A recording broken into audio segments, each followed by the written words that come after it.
അധ്യക്ഷൻ ജെയിംസ് ആനവൽ പിതാവ് ഉയർത്തിയിരിക്കുകയാണ്. ജൂബിലി തീർത്ഥാടനം എന്ന രീതിയിൽ ഈ ശുശ്രൂഷ കേന്ദ്രം മാതാവിൻ്റെ സന്നിധാനം സമർപ്പിച്ച് പ്രാർത്ഥിക്കുന്നവർക്ക് കുമ്പസാരിക്കാനുള്ള സൗകര്യം, കുമ്പസാരിക്കുമ്പോഴാണ് അതിൻ്റെ ദണ്ഡവിമോചനം നമുക്ക് ലഭ്യമാകുക തീർത്ഥാടനത്തിൻ്റെ. അത് നമ്മൾ അറേഞ്ച് ചെയ്തിരിക്കുന്നത് ഈ കൃപാസനത്തിൻ്റെ നേരെ ഫ്രണ്ടിൽ കാണുന്ന റോഡിന് പടിഞ്ഞാറ് വശത്തുള്ള മിഷൻ സെൻറ്ററിലാണ്. ഇപ്പോൾ കുമ്പസാരം കൃപാസനത്തിലെ ജൂബിലി തീർത്ഥാടന കേന്ദ്രങ്ങളുടെ പിതാവ് ഉയർത്തിയ കാരണം കുമ്പസാരത്തിലുള്ള പ്രത്യേക സംവിധാനം മിഷൻ സെൻറ്ററിലാണ് ക്രമീകരിച്ചിരിക്കുന്നത്. നിങ്ങൾ ഈ സാധ്യത പ്രയോജനപ്പെടുത്തിക്കൊണ്ട് ആത്മാവിലും കൃപയിലും വളരണമെന്ന് പ്രത്യേകം ഓർപ്പിക്കുന്നു. എല്ലാ ദിവസവും മെയ് മാസം വണക്കം ഉണ്ട്. ഇപ്പോൾ മെയ് മാസം മാതാവിൻ്റെ മാസം, അനുഗ്രഹത്തിൻ്റെ മാസം. വൈകുന്നേരം 5:15 മാതാവിൻ്റെ വണക്കമാസം നടത്തുക. ആർക്കെങ്കിലും വണക്കമാസം സ്വന്തം നിയോഗത്തിന് വേണ്ടി നേർച്ചയായിട്ട് നടത്തുമെന്നുണ്ടെങ്കിൽ ഇതിൻ്റെ കൗണ്ടറിൽ ചെന്ന് അതിനുള്ള സംവിധാനം അവിടെയുണ്ട്. നിങ്ങൾക്ക് അവരുടെ പേര് പറഞ്ഞ് രസീത് വാങ്ങിക്കാവുന്നതാണ്.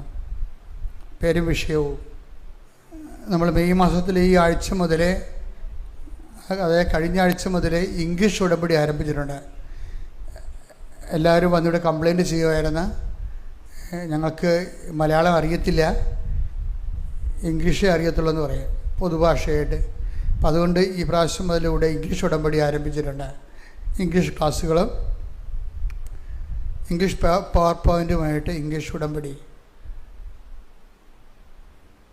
എല്ലാ ദിവസവും 2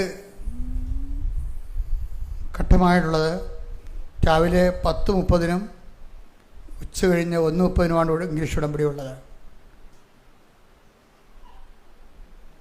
അടുത്ത ആഴ്ചയിൽ ഹിന്ദി ഉടമ്പടി ആരംഭിക്കാം. ഹിന്ദി തന്നെ പ്രധാനപ്പെട്ട വിഷയം, ക്ലാസ് വിഷയവും അതിൻ്റെ ഉടമ്പടി വിഷയവും പവർ പോയിൻറ്റും എല്ലാം ഹിന്ദി ഭാഷ മാത്രമാണ്. കൃപാസനത്തിൽ സന്യസ്ത സമർപ്പണ ജീവിതം നയിക്കാൻ ആഗ്രഹിക്കുന്നവരെ അപ്പാരിഷൻ missionaries@gmail.com അതിൻ്റെ വാട്സപ്പ് നമ്പർ 82 81 29 75 10 നമ്പറിൽ കോൺടാക്റ്റ് ചെയ്യേണ്ടതാണ്. കൃപാസനത്തിൽ ശുശ്രൂഷ ചെയ്യാൻ ആഗ്രഹിക്കുന്ന സിസ്റ്റേഴ്സ് മറ്റു ലോകത്തിലെ വ്യത്യസ്തമായ വിവിധ കോൺവെൻറ്റുകളിൽ നിന്ന് ഇവിടെ വന്ന് ശുശ്രൂഷ 1 കൊല്ലം 2 കൊല്ലം 3 കൊല്ലമൊക്കെ ശുശ്രൂഷ ചെയ്യുന്ന സിസ്റ്റർമാരുണ്ട്, കന്യാസ്ത്രീമാർ. അവർക്ക് 2 പേരിപ്പോൾ ഉണ്ടായത് പോയിട്ടാണ്, ബാക്കി 2 മുറികൾ ഒഴിവാണ്. തീർച്ചയായിട്ടും 2 പേർക്ക് ഇതിനുള്ള അഡ്മിഷൻ കിട്ടുന്നതായിരിക്കും. കൃപാസനത്തിൻ്റെ വെഞ്ചരിച്ച നേർച്ച വസ്തുക്കൾ കൃപാസനത്തിൻ്റെ ഉള്ളിൽ, മതക്കെട്ടിൻ്റെ ഉള്ളിൽ നമ്മുടെ കെട്ടിടത്തിൽ മാത്രമേ ലഭിക്കത്തുള്ളൂ. അതായത് വെഞ്ചരിച്ചതെന്നും പറഞ്ഞുകൊണ്ട് റോഡിലൊക്കെ കൊണ്ടുവന്ന് ആൾക്കാർ വിൽക്കുന്നുണ്ട്. അത് സത്യവിരുദ്ധമാണ്. പിന്നെ ആ വിഷയത്തിൽ ഞാൻ ഇടപെടുന്നില്ല, നമുക്ക് പറയേണ്ടപ്പെടാൻ ആവശ്യമില്ല. അത് ഓരോരുത്തർ ചെയ്യുന്ന. പക്ഷേ എന്നാലും സത്യം നിങ്ങൾ അറിയാൻ വേണ്ടി ഞാൻ പറയാൻ ഉള്ള ബാധ്യതയുള്ളതുകൊണ്ട് പറയുകയാണ്. വെഞ്ചരിച്ച നേർച്ച വസ്തുക്കൾ കൃപാസനത്തിൽ അകത്ത് മാത്രമേ കിട്ടത്തുള്ളൂ.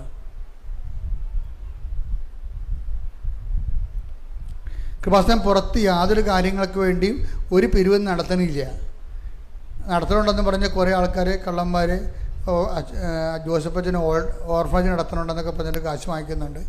ഇതിൽ ചേട്ടത്തിമാർ ഇവിടെ വന്ന് നിലവിളിക്കും, ഞങ്ങൾ അവിടെ 1500 കൊടുത്ത് അപ്പുറത്ത് 4000 കൊടുത്ത്. ഞാൻ പിന്നെ കൊടുത്തവരോട് പോയി മേടിക്കാൻ പറയും. അവർ പുട്ടടിച്ച് കാണും. അപ്പോൾ ഇല്ലാത്ത പണിക്കും നിൽക്കരുതേ. അതുണ്ടെങ്കിൽ ഈ മേക്കിൽ അച്ഛൻ തന്നെ നേരിട്ട് വിളിച്ച് പറഞ്ഞോളൂ, വല്ല സംഭാവനയും ഉണ്ട്. അങ്ങനെ ഉണ്ടാകത്തില്ല. അങ്ങനെ അത് മേക്ക് അങ്ങനെ ഉപയോഗിക്കാത്തതാണ് ഈ സാമ്പത്തിക കാര്യത്തിന് വേണ്ടി. അതൊക്കെ അറിയാമല്ലോ ഇവിടുത്തെ രീതികൾ. ഡെയിലി ബ്രെഡ് എല്ലാ ദിവസവും ഉണ്ട്. എല്ലാവരും തന്നെ ഡെയിലി ബ്രെഡ് കൂടി രാവിലെ ഇവിടെ ഉള്ള അന്നത്തെ ജോലി മുഴുവനും, അന്നത്തെ നിങ്ങളുടെ യാത്ര, അന്നത്തെ നിങ്ങളുടെ പ്രാർത്ഥന, നിങ്ങളുടെ ഉദ്യമങ്ങൾ, സംരംഭങ്ങളൊക്കെയാണ് ഡെയിലി ബ്രെഡിൽ പ്രാർത്ഥിക്കുന്നത്. അപ്പം അന്നത്തെ ദിവസത്തേക്ക് വേണ്ടിയുള്ള പ്രത്യേക പ്രാർത്ഥനയും സന്ദേശമാണ്. 12 മിനിറ്റേ ഉള്ളൂ. അത് മറക്കാതെ കൂടാൻ നോക്കണം. ഷെയർ ചെയ്യണം. സ്റ്റാറ്റസ് ഇടുന്നവരുണ്ട്, അവരൊത്തിരി ദൈവം അനുഗ്രഹിക്കട്ടെ എന്ന് പ്രാർത്ഥിക്കുന്ന. ജീവവചസ്സുകൾ ലിവിങ് ഓറക്കിൾ എന്ന് പറഞ്ഞ് നമ്മൾ പുതിയ ശുശ്രൂഷ ആരംഭിച്ചിട്ടുണ്ട്. എല്ലാ ഞായറാഴ്ചയും രാത്രി 8 മണിക്കാണ്. നല്ല സമയമാണ്, നിങ്ങളത് കേൾക്കണം.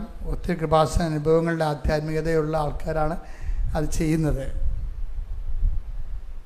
കൃപാസനം പത്രം അറബിയിൽ ഉൾപ്പെടെ ഇപ്പോൾ 21 ഭാഷകളുണ്ട്. അതാത് രാജ്യങ്ങളിൽ പോകുമ്പോൾ അതാത് രാജ്യങ്ങളിലെ പത്രങ്ങൾ വാങ്ങിച്ചുകൊണ്ട് പോകാൻ പ്രത്യേകം ശ്രദ്ധിക്കുക. അഖണ്ഡജമാല ഗ്രൂപ്പുകൾ ലോകം മുഴുവൻ നടക്കുന്നുണ്ട്. ആവശ്യമുള്ളവർക്ക് ഓഫീസിൽ നിന്ന് ജവന്മാർ നൽകും. 12 പേര് അല്ലെങ്കിൽ 6 പേര് ഗ്രൂപ്പിലുണ്ടായാൽ മതി. കൃപാസനത്തിൽ വരുമ്പോൾ എപ്പോഴും നമ്മൾ ശ്രദ്ധിക്കേണ്ട ഇതാണ്.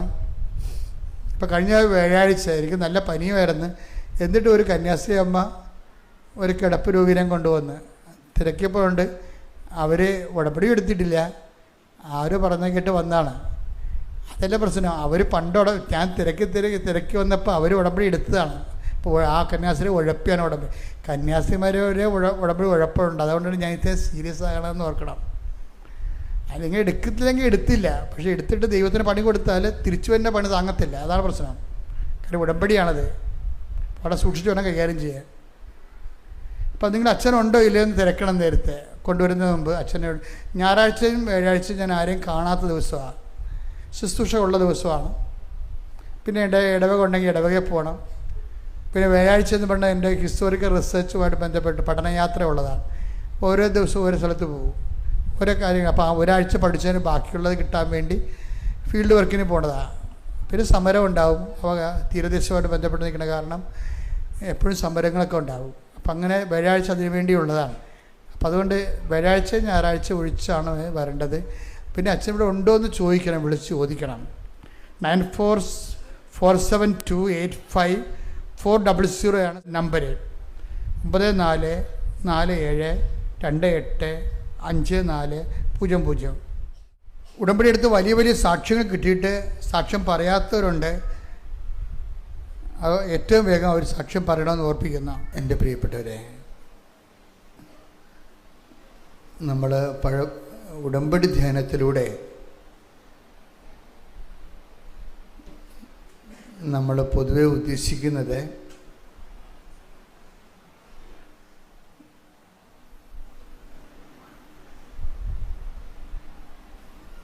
നമ്മുടെ വിജ്ഞാനം വർദ്ധിപ്പിക്കുക എന്നതിനേക്കാൾ ഉപരി ഇതിൻ്റെ മെക്കാനിസം പഠിക്കുക എന്നുള്ളതാണ് ഉടമ്പടി ധ്യാനത്തിൻ്റെ ഒരു ഉദ്ദേശം.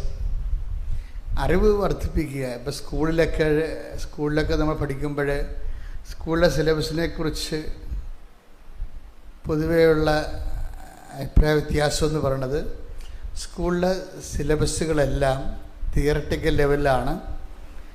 അത് ആപ്ലിക്കേഷൻസ് ഇല്ല, അതിൻ്റെകത്ത്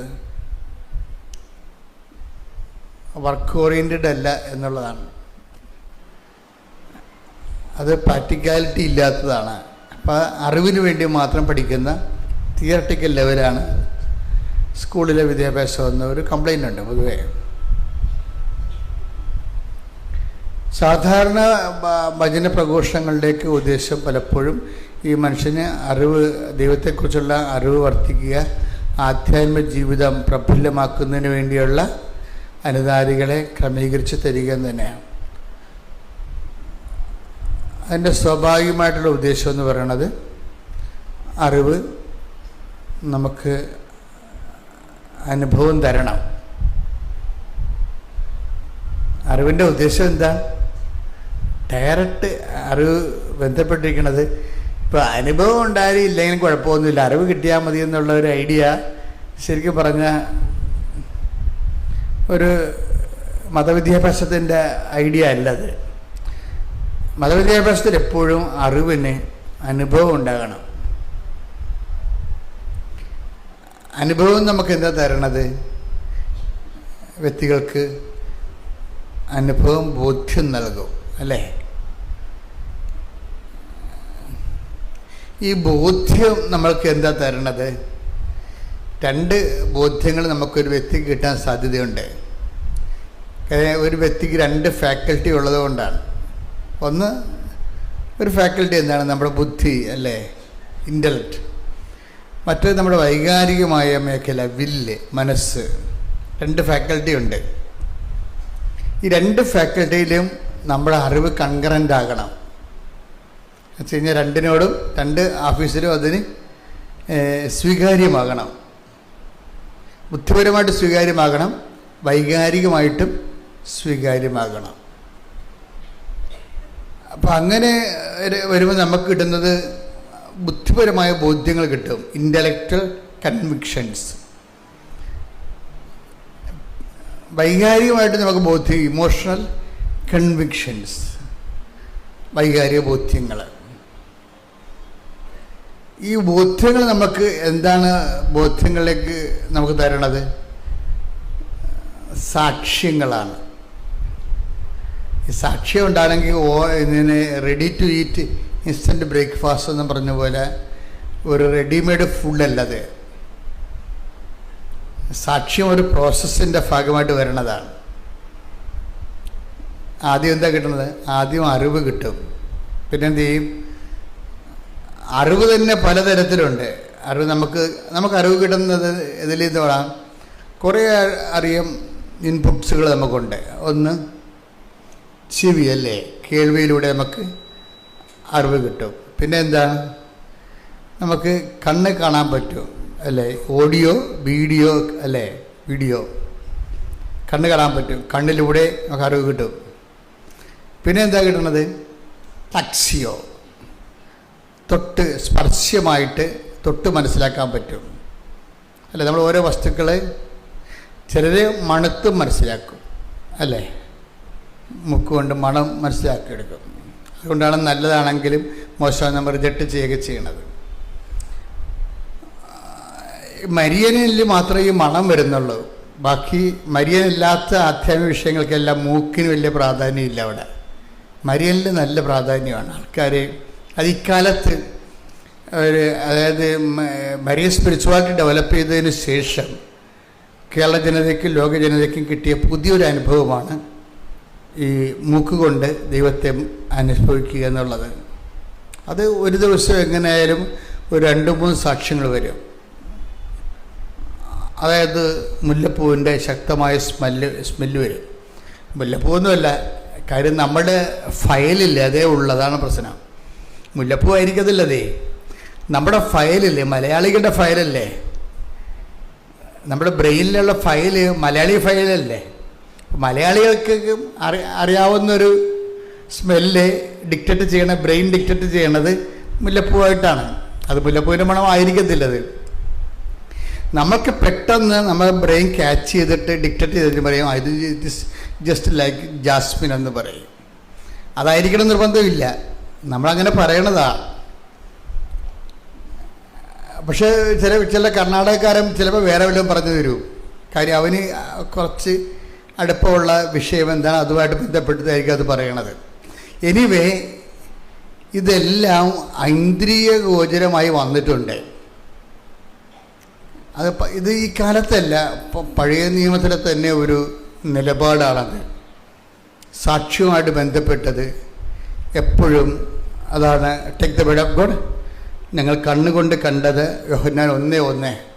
യോഹന്നാൻ 1:1. ആദ്യം മുതൽ ഉണ്ടായിരുന്നതും ഞങ്ങൾ കേട്ടതും സ്വന്തം കണ്ണുകൊണ്ട് കണ്ടതും സൂക്ഷിച്ചു വീക്ഷിച്ചതും കൈകൊണ്ട് സ്പർശിച്ചതുമായ ജീവന്റെ വചനത്തെ പറ്റി ഞങ്ങൾ അറിയിക്കുന്നു, ഞങ്ങൾ സാക്ഷ്യപ്പെടുത്തുന്നു. അതാണ് സംഭവം. അവിടെ മൂന്ന് ഫാക്കൽറ്റി വരുന്നുണ്ട്. എന്തൊക്കെയാണ്?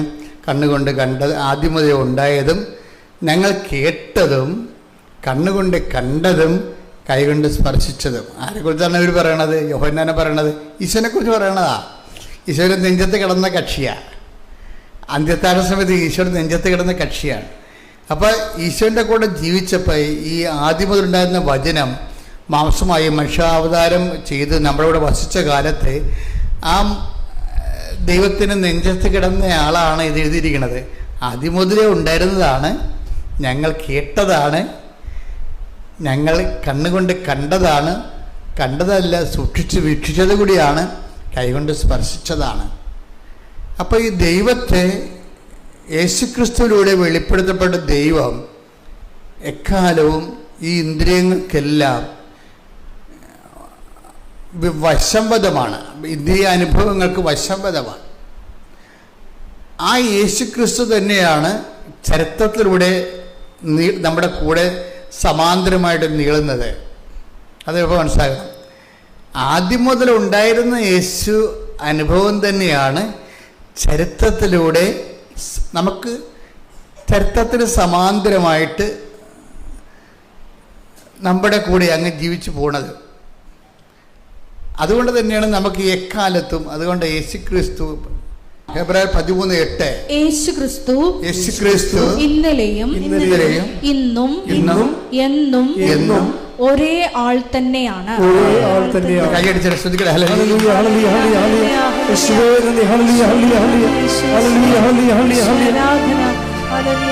അപ്പൊ അതായത് ഭൂതകാലത്ത് നിന്ന് വർത്തമാനകാലത്തിൽ നിന്ന് കാര്യത്തിലൂടെ അങ്ങ് ഭാവിയിലേക്ക് ഇങ്ങനെ നീണ്ടുപോവുകയാണ്.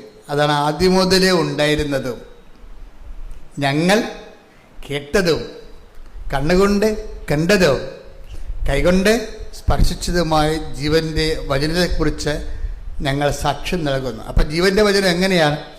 ജീവൻ്റെ വചനം യോഹന്നാന് വചനം നിൽക്കുന്നില്ല. ജീവൻ്റെ വചനം യേശുക്രിസ്തു ഇന്നലെയും പറഞ്ഞേ, യേശുക്രിസ്തു ഇന്നലെയും ഇന്നും അടുത്ത വചനം എന്താണ്? എന്നും ഒരേ ആൾ തന്നെയാണ്. അതുകൊണ്ട് തന്നെ എന്നും ഇന്നും ഇന്നലെയും ഇന്നും എന്നും യേശുവിനെ നമുക്ക് അനുഭവവേദ്യമാകുന്ന രീതിയിലാണ് ദൈവം രക്ഷാകരമായ സംഭവങ്ങളെ ക്രമീകരിച്ചിരിക്കുന്നത്. അതുകൊണ്ട് തന്നെയാണ് ഞാൻ പലപ്പോഴും നിങ്ങളോട് സംസാരിക്കുമ്പോഴേ ഇതിൻ്റെ മെക്കാനിസം പറയണത്. എങ്ങനെയാണ് ദൈവത്തെ അനുഭവിക്കുന്നത്, അവർ അറിവിൻ്റെ തലത്തിൽ നിർത്താതെ എല്ലാത്തിനും ഇങ്ങനെ അപ്ലൈഡ് പറയും. അപ്ലൈഡ് തിയോളജി, അപ്ലൈഡ് അനുഭവ ദൈവശാസ്ത്രം പറയും. എന്താണ് എക്സ്പീരിയൻഷ്യൽ തിയോളജി പറയും. എന്താണ്, എങ്ങനെയാണ്, എന്ത് ചെയ്താൽ ഈ ദൈവത്തെ നമുക്ക് അനുഭവിക്കാൻ പറ്റും. ആദ്യം മുതൽ ഉണ്ടായിരുന്നതും ഇന്ന് ഉള്ളതും നാളെ ഉണ്ടാകുന്നതുമായ ഈ ദൈവാനുഭവത്തെ എങ്ങനെ നമുക്ക് അവകാശമാക്കാൻ പറ്റും. അതിൻ്റെ റോൾ ഓഫ് ദി കവനൻ്റ്, അതിന് ആ ഒരു ലക്ഷ്യത്തിന് വേണ്ടിയുള്ള ഉടമ്പടിയുടെ റോൾ എന്താണ്, അതാണ് ഞാൻ പലപ്പോഴും നിങ്ങളോട് സംസാരിക്കുന്നത്. അല്ല ഒരു പ്രാർത്ഥന സബ്ജക്റ്റിനേക്കാൾ ഉപരി ഈ ആദ്യം മുതലേ ഉണ്ടായിരുന്നതും ഇന്നുള്ളതും നാളത്തെ മനുഷ്യന് അനുഭവിക്കുക. ഇപ്പം നമ്മുടെ കാലം കഴിയുമ്പോൾ വേറെ ഒരു തലമുറയുടെ വരത്തില്ലേ, അവർക്കും അനുഭവിക്കാൻ പറ്റുന്ന രീതിയിൽ ഓരോ വ്യക്തികളും കൈവരിക്കേണ്ട ചില അനുഭവ തലങ്ങളുണ്ട്. എങ്ങനെ യേശുവിനെ അനുഭവിക്കാൻ പറ്റും, അതാണ് പലപ്പോഴും റോൾ ഓഫ് ദി കവനൻ്റായിട്ട് വരണത്. കവനൻ്റെ ഉദ്ദേശം എന്താണ്? ഇപ്പോൾ ഞാനെപ്പോഴും നിങ്ങൾ പറയും, ഉടമ്പടി ഒരു ചൊല്ലുന്ന പ്രാർത്ഥനയല്ല, പിന്നെ എന്താ പറയുക, ചെയ്യുന്ന പ്രവൃത്തിയാണ്. അതാണ് എപ്പോഴത് അതിന് പ്രഖ്യാപിതമായ ഒരു പഠനമാണത്. ചെല്ലുന്ന പ്രാർത്ഥനയല്ല, ചെയ്യുന്ന പ്രവൃത്തിയാണ്. ഇപ്പോൾ ഉടമ്പടിയിലേക്ക് വരുമ്പോൾ അതുകൊണ്ടാണ് കഴിഞ്ഞ ദിവസങ്ങളിൽ ഇവിടെ ഒരു സാക്ഷി ഉണ്ടായിരുന്നു. ഞാനിവിടെ ഇവിടെ ആൾക്കാരെ കേട്ടു നിന്ന സാക്ഷി ഇതാണ്. അതായത് ഒരു പയ്യൻസ് പറയുകയാണ്, ഞങ്ങളുടെ വീട്ടിൽ സ്വർഗസ്ഥ പിതാവ് ഒഴിച്ച് ബാക്കി എല്ലാ പ്രാർത്ഥനയും പപ്പ ബാൻ ചെയ്തിരിക്കണമെന്ന്. അതെനിക്ക് ഭയങ്കര ഇഷ്ടപ്പെട്ടു. എന്താ വെച്ചാൽ പപ്പ പറയണതെന്ന് വെച്ചാൽ ഇവിടെ ഈ വീട്ടിൽ സ്വർഗസ്ഥനായ പിതാവ് മാത്രം ചെല്ലിയാൽ മതിയെന്ന്. അപ്പം ഞാനോർത്ത് പിന്നെ എന്തിനാണ് ഇവന് ഉടമ്പടി വന്നത്? ഉടമ്പടി വരുമ്പോൾ സ്വർഗസ്ഥനായ പിതാവ് മാത്രമല്ലല്ല, വേറെ എന്തെല്ലാം കാര്യങ്ങളാണ് ഉള്ളത്. അപ്പോഴൊക്കെ മനസ്സിലാകും ആ വീട്ടിൽ അവന് 10-27 വയസ്സുണ്ട്. ഇന്ന് വരെ ആ വീട്ടിൽ സ്വർഗസ്ഥനായ പിതാവ് മാത്രമേ ചെല്ലിച്ചിട്ടുള്ളത് എന്ന് പപ്പ പറഞ്ഞു കൊടുക്കണത്. ഇതാണ് യഥാർത്ഥത്തിൽ ഈശോ പഠിപ്പിച്ച പ്രാർത്ഥന. വേറെ ഒരു പ്രാർത്ഥനയല്ല. അതാണ് പപ്പയുടെ സ്റ്റാൻഡേർഡ്. അത് ശരിയാണല്ലോ, പപ്പ എന്താ പറഞ്ഞിരിക്കുന്നത്? ഇതാണ് യഥാർത്ഥ പ്രാർത്ഥന, ഇതാണ് ഈശോ പഠിപ്പിച്ചത്, ഇതല്ലാത്ത വേറെ ഒരു പ്രാർത്ഥനയല്ല എന്നാണ്. പക്ഷേ എൻ്റെ പ്രശ്നം വെച്ച് കഴിഞ്ഞാൽ പിന്നെ എന്തിനാണ് പുള്ളിക്കാരൻ ഉടമ്പടി എടുത്തത്? ഈ പ്രാർത്ഥന മാത്രം പ്രാർത്ഥിച്ചിട്ട് പുള്ളിക്കാരൻ്റെ ജീവിതത്തിലെ പല പ്രശ്നങ്ങൾക്കും ദൈവത്തെ ഇടപെടുത്താൻ പറ്റണില്ല. കാര്യം പ്രാർത്ഥന നല്ലതാണെങ്കിലും, നമുക്കറിയാമല്ലേ, പ്രാർത്ഥന നല്ലതാണെങ്കിലും ഉപയോഗിക്കുന്ന ആൾ നല്ലതായിരിക്കണം. ഇവിടെ ഒരു പ്രശ്നമുണ്ട്. പ്രാർത്ഥനയ്ക്ക് വരുന്നൊരു പ്രശ്നത്തിൽ പ്രാർത്ഥനയുടെ ഗ്രാമർ ശരിയായ മാത്രം പോരാ. പ്രാർത്ഥനയ്ക്ക് വരുന്ന ഒരു പ്രോബ്ലം വരാൻ എന്താണെന്നറിയോ? എന്താണ്? പ്രാർത്ഥനയുടെ ഗ്രാമർ ശരിയായിരിക്കും, പ്രാർത്ഥനയുടെ ദൈവശാസ്ത്രം ശരിയായിരിക്കും. കാര്യം ഈശോ തന്നെ പഠിപ്പിച്ച പ്രാർത്ഥനയാണല്ലേ. ഇപ്പോൾ ദൈവശാസ്ത്രത്തിൽ തെറ്റുണ്ടാകത്തില്ല. പക്ഷെ ഇത് ആക്ടിവേറ്റ് ചെയ്യണത് ആരാണ്? നമ്മളാണ്. നമ്മുടെ പട്ടാളക്കാർക്ക് ഈ യുദ്ധകാല അവസ്ഥ, യുദ്ധകാല അടിയന്തരാവസ്ഥയിൽ ഇതൊന്നും പഠിക്കാനുള്ള സമയം ഉണ്ടാകത്തില്ല. അപ്പോഴവരെ തന്നെ ഇവിടെ കൊണ്ടുവന്നിട്ടാണ് നമ്മളിത് ഓപ്പറേറ്റ് ചെയ്യിക്കുന്നത്. എല്ലാ രാജ്യങ്ങളും അങ്ങനെ ചെയ്യണത്. നമുക്ക് പിന്നെ അത്രയും പ്രശ്നമില്ല, നമുക്കൊരു 5% സപ്പോർട്ട് കിട്ടിയാൽ മതി. എന്താ പ്രശ്നം എന്ന് വെച്ച് കഴിഞ്ഞാൽ, ഇതുപോലെ ആ കൊണ്ടുവരുന്ന സംഭവങ്ങൾ നല്ലതാണെങ്കിലും ഉപയോഗിക്കാൻ അറിയാൻ അല്ലെങ്കിൽ ഉപയോഗിക്കുന്ന ആൾ പൊട്ടയാണെങ്കിൽ ഉപയോഗിക്കാൻ പറ്റത്തില്ല. സ്വർഗസ്ഥനായ പിതാവിന് പറ്റുന്ന ഒരു അബദ്ധം അതാണ്. സ്വർഗസ്ഥനായ പിതാവിൻ്റെ പ്രാർത്ഥന തിയോളജിക്കലായിട്ട് കറക്റ്റാണ്, പക്ഷെ നമുക്കതിൻ്റെ മെക്കാനിസം അറിയത്തില്ല. അത് സ്വർഗസ്ഥനായ പിതാവിൻ്റെ പ്രാർത്ഥന ഈശോ പഠിപ്പിച്ച പ്രാർത്ഥനയല്ലേ. അപ്പോൾ ഇനി അതിനേക്കാൾ വല്ലാമുള്ള പ്രാർത്ഥന ഇല്ല. പക്ഷേ ഇത് ഉപയോഗിക്കണത് ആരാ? നമ്മളാണിത് ഉപയോഗിക്കുന്നത്. അതാണ് വിഷയം പറയണത്. നമ്മൾക്കിത് ഉപയോഗിക്കാനുള്ള ആംബിയർ ഉണ്ടോ? അതാണ് പ്രശ്നം. ഈശോ പഠിപ്പിച്ച പ്രാർത്ഥന ഈശോയ്ക്ക് ഉപയോഗിക്കാനുള്ള ആംബിയർ ഉണ്ടായിരുന്നു. അതുകൊണ്ടാണ് പട്ടേ എന്നതിന് ഉത്തരം കിട്ടുന്നത്. അത് നമ്മളെപ്പോഴും ശ്രദ്ധിക്കണം. ഈശോ പഠിപ്പിച്ച പ്രാർത്ഥന ഈശോയ്ക്ക് പ്രയോഗിക്കാനുള്ള ആംബിയർ ഉണ്ടായിരുന്നു. അതുകൊണ്ട് ഈശോയ്ക്ക് എന്താ പറ്റി? പെട്ടെന്ന് ഉത്തരം കിട്ടി. നമ്മൾക്ക് പെട്ടെന്ന് ഉത്തരം കിട്ടത്തില്ല. ചിലർക്ക്, എല്ലാവർക്കും അല്ല, ചിലർക്ക് ഉത്തരം കിട്ടാൻ താമസിക്കും. എന്താണ്? സ്വർഗസ്ഥനായ പിതാവിൻ്റെ പ്രാർത്ഥന പ്രാർത്ഥിക്കണമെങ്കിൽ അതിന് തക്കതായിട്ടുള്ള ഒരു ആധ്യാത്മികമായ ഈടുവെപ്പ് ആ വ്യക്തിക്ക് ഉണ്ടാകണം. അത് നിസ്സാരമല്ല. ഇപ്പോൾ ഉദാഹരണത്തിന് മത്തായി സുവിശേഷം 6:9 എടുത്ത്, നിങ്ങൾ ഇപ്രകാരം പ്രാർത്ഥിക്കുവിൻ. നിങ്ങൾ ഇപ്രകാരം പ്രാർത്ഥിക്കുവിൻ. സ്വർഗസ്ഥനായ ഞങ്ങളുടെ പിതാവേ, സ്വർഗസ്ഥനായ ഞങ്ങളുടെ പിതാവേ, അങ്ങയുടെ നാമം പൂജിതമാകണമേ, അങ്ങയുടെ നാമം പൂജിതമാകണമേ, അങ്ങയുടെ രാജ്യം വരയണമേ, അങ്ങയുടെ രാജ്യം വരണമേ, അങ്ങയുടെ ഹിതം സ്വർഗത്തിലെ പോലെ ഭൂമിയിലുമാകണമേ, അങ്ങയുടെ ഹിതം സ്വർഗത്തിലെ പോലെ ഭൂമിയിലുമാകണമേ. ഇതെല്ലാം ഒന്നാണ്. അതാണ് വിഷയം. സ്വർഗസ്ഥനായ ഞങ്ങളുടെ പിതാവേ, അങ്ങയുടെ നാമം, അങ്ങയുടെ രാജ്യം വരണമേ, അങ്ങയുടെ തിരുമനസ്സ്, ഇതെല്ലാം ഒന്നാ. ദൈവത്തിൻ്റെ തിരുമനസ്സ് നിറവേറുമ്പോഴാണ് ദൈവത്തിൻ്റെ നാമം മഹത്വപ്പെടുന്നത്. നമ്മുടെ പ്രവർത്തനങ്ങൾ വഴിയാണ് ദൈവനാമം മഹത്വപ്പെടുന്നത്. ദൈവനാമത്തിന് അതിൽ തന്നെ മഹത്വമുണ്ട്. നമ്മൾ കൊടുക്കുമ്പോൾ ഉപരി മഹത്വമാണ്. അതുകൊണ്ടാണ് വിശുദ്ധ ഫ്രാൻസിസ് സേവറെ, ഇഗ്നീഷ്യസ് ലയോള ഒക്കെ കത്തെഴുതുമ്പോൾ for the greater glory of Jesus Christ എന്ന് എഴുതും. കത്തെഴുതുമ്പോൾ തന്നെ അത് ദൈവത്തിൽ തന്നെ മഹത്വമുണ്ട്. പിന്നെ നമ്മുടെ പ്രവർത്തനങ്ങളാലും ദൈവഹിതം നമ്മൾ ഏറ്റെടുക്കാനുള്ള നമ്മളുടെ ഡെസിബിലിറ്റി, അതിനോടുള്ള ഒരു പ്രത്യേകമായ ഒരു സമർപ്പണം കാരണം നമ്മളുടെ പ്രവർത്തനങ്ങൾ വഴിയും ദൈവനാമം മഹത്വപ്പെടും. ആ മഹത്വത്തിന് ഉപരി മഹത്വം എന്നാണ് പറയണത്. അതുകൊണ്ടാണ് വിശുദ്ധ ഫ്രാൻസിസ് സേവറും ഇഗ്നീഷ്യസ് ലയോളയും കത്തെഴുതുമ്പോൾ ഫോർ ദി ഗ്രേറ്റർ ഗ്ലോറി എന്ന് എഴുതാൻ കാര്യം. നമുക്ക് ചെയ്യാനുള്ള കാര്യങ്ങളെല്ലാം ഗ്രേറ്റർ ഗ്ലോറിയിലേക്കാണ് പോകുന്നത്. സ്വതവേ മഹത്വമുള്ള ദൈവത്തിൻ്റെ വാക്കുകൾ നമ്മൾ ഏറ്റെടുത്തിട്ട് ദൈവത്തിൻ്റെ മഹത്വം ഉണ്ടാകും. അത് തന്നെയാണ് ആ 3 വശവും കിടക്കുന്നത്. പക്ഷെ ആ പ്രാർത്ഥന ഈശോ പ്രാർത്ഥിച്ചപ്പോൾ പെട്ടെന്ന് മിന്നൽപ്പിണറ് പോലെ തന്നെ അതിന് മറുപടി ഉണ്ടായി. കാര്യം അത്രയും പെർഫെക്റ്റാണ് ആ പ്രാർത്ഥന. നമ്മൾ പ്രാർത്ഥിച്ചാൽ അത്രയും പെട്ടെന്ന് സ്പീഡപ്പ് ആകണമെന്ന് നിർബന്ധമില്ല. ഇപ്പോൾ പറഞ്ഞ മനസ്സിലായില്ലേ? ഈശോ പ്രാർത്ഥിച്ച ആ പ്രാർത്ഥന തന്നെ സ്വർഗസ്ഥനായ പിതാവ് തന്നെ ഈശോ പ്രാർത്ഥിച്ച സമയമുണ്ട്. യോഹന്നാന്റെ സുവിശേഷം 12:28, പിതാവേ അങ്ങയുടെ നാമത്തെ മഹത്വപ്പെടുത്തണമേ. സ്വർഗസ്ഥനായ പിതാവേ, അങ്ങയുടെ നാമം, അതാണ് ഈ പറയണത്. മനസ്സിലായില്ലേ? ഈശോയുടെ ജീവിതത്തിൽ ഒരു പ്രശ്നം ഉണ്ടായപ്പോഴും ഈശോ ശിഷ്യന്മാരെ താൻ പഠിപ്പിച്ച പ്രാർത്ഥന തന്നെയാണ് ഈശോ സ്വന്തമായിട്ട് പ്രാർത്ഥിച്ചിരിക്കുന്നത്. പിടിയിട്ടില്ലേ? ആ പ്രാർത്ഥന കറക്റ്റാണ്, പെർഫെക്റ്റാണത്. എന്താണ് 12:28?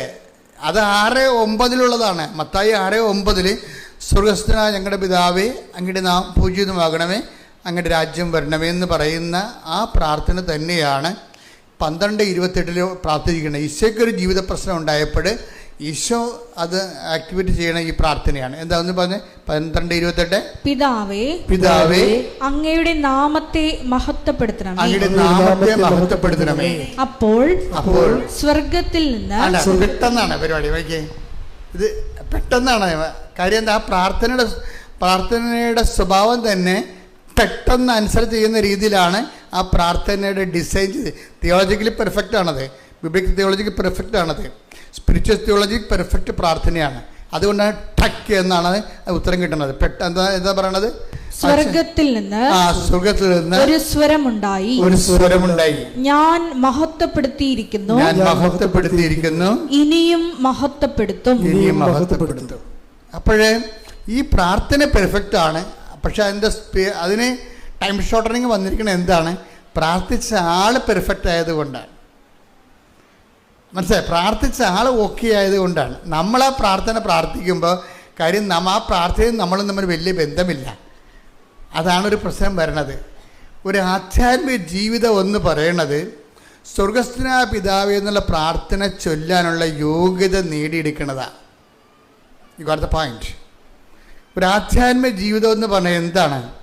സ്വർഗസ്ഥനായ പിതാവേ എന്നുള്ള പ്രാർത്ഥന ചൊല്ലുവാനുള്ള യോഗ്യത നേടുന്നതാണ്. അതിനുള്ള പരിശ്രമമാണ് ആധ്യാത്മിക ജീവിതം. അപ്പോഴേ നമ്മളിങ്ങനെ ഓരോ ദിവസം ചൊല്ലും തോറും നമ്മൾ ദൈവത്തോട് പ്രാർത്ഥിക്കുന്നത് എന്താണ്? കർത്താവേ, വെടിപ്പായിട്ട് പെട്ടെന്ന് ഇടിവെട്ട് പോലെ സ്വർഗസ്ഥനായ പിതാവിൻ്റെ പ്രാർത്ഥന ചൊല്ലിയാൽ ദൈവത്തെ വെളിപ്പുറത്ത് നിർത്താൻ പറ്റുന്ന രീതിയിൽ എൻ്റെ ജീവിതത്തെ പുനഃക്രമീകരിക്കണമേ. അപ്പം ജീവിതം ഈ കാര്യത്തിൽ ഈശോയുടെ ഗുണമെന്ന് പറയുന്നത് നന്മ വന്നാലും തിന്മ വന്നാലും ഈശോ നന്മയായിട്ടും അത് കണക്കാക്കത്തുള്ളൂ. അതാണ് ഈശോയുടെ ഒരു സമീപനം. നന്മ വന്നാലും തിന്മ വന്നാലും കേൾക്കണത് നന്മയാണ്. ഇപ്പം ജപ്തി നടപടി, അല്ലെങ്കിൽ നിങ്ങളുടെ ജോലി പോയി, അല്ലെങ്കിൽ നിങ്ങൾക്കെതിരെ കേസ് വന്നു, നന്മ വന്നാലും ഇപ്പം നിങ്ങൾക്കെതിരെ ജപ്തി എൻ്റെ തമ്പ തലേ കൈ വെക്കും അല്ലേ? നമ്മുടെ ഫസ്റ്റ് ബോഡി ലാംഗ്വേജ് എന്താണ്? തലേ കൈ വെച്ചുകൊണ്ട്. ഈശോയുടെ രീതി എന്ന് പറയണത് നന്മ വന്നാലും തിന്മ വന്നാലും ഈശോയ്ക്ക് ഒരേ നിലപാട് മാത്രമേ ഉള്ളൂ. നന്മ വന്നാലും തിന്മ വന്നാലും ഈശോയ്ക്ക് നന്മയായിട്ടേ കണക്കാക്കത്തുള്ളൂ. അതൊരു നിലപാടാണ്. സ്വർഗസ്ഥനായ പിതാവ് എന്ന പ്രാർത്ഥന ചെയ്യാനുള്ള ആദ്യ മനോഭാവം ഇതാണ്. എന്താണ്? നന്മ വന്നാലും തിന്മ വന്നാലും നന്മയായിട്ട് കണക്കാക്കണം. പിടി കിട്ടിയ അതായത് എന്ന് പറഞ്ഞ് സ്വർഗസ്ഥനായ പിതാവ് എന്നുള്ള പ്രാർത്ഥന ചൊല്ലാനുള്ള യോഗ്യതയായ നന്മ വന്നാലും തിന്മ വന്നാലും നന്മയായിട്ട് കണക്കാക്കാനുള്ള ആധ്യാത്മിക വളർച്ചയിലേക്ക് എന്നെ ഉയർത്തണമേ. തിന്മ വന്നാലും ഈശോ നന്മയായിട്ട് കണക്കാക്കും. അതൊരു നിലപാടാണത്, ജീവിതത്തിൻ്റെ സമീപനമാണത്. അത് സ്വർഗസ്ഥനായ പിതാവിൻ്റെ ഒരു നിലപാട് തറയാണ്. ലോഞ്ചിങ് പാടെന്ന് പറയത്തില്ലേ, അതുപോലെ ലോഞ്ച് ചെയ്യണമെന്നുണ്ടെങ്കിൽ ഈ ഒരു നിലപാടെടുക്കണം നമ്മൾ. നന്മ വന്നാലും തിന്മ വന്നാലും എൻ്റെ ദൈവം എനിക്ക് നന്മയായിട്ട് മാറ്റത്തുള്ളൂ. അതാണ് വിഷയം.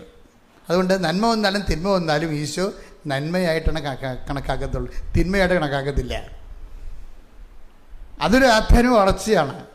സ്വർഗസ്ഥനായ പിതാവ് നമുക്ക് ചെല്ലാനുള്ള ഒരു യോഗ്യതയാണ് അത്. യോഹന്നാൻ 11:4. അത് കേട്ടപ്പോൾ യേശു പറഞ്ഞു, ഈ രോഗം മരണത്തിൽ അവസാനിക്കാനുള്ളതല്ല.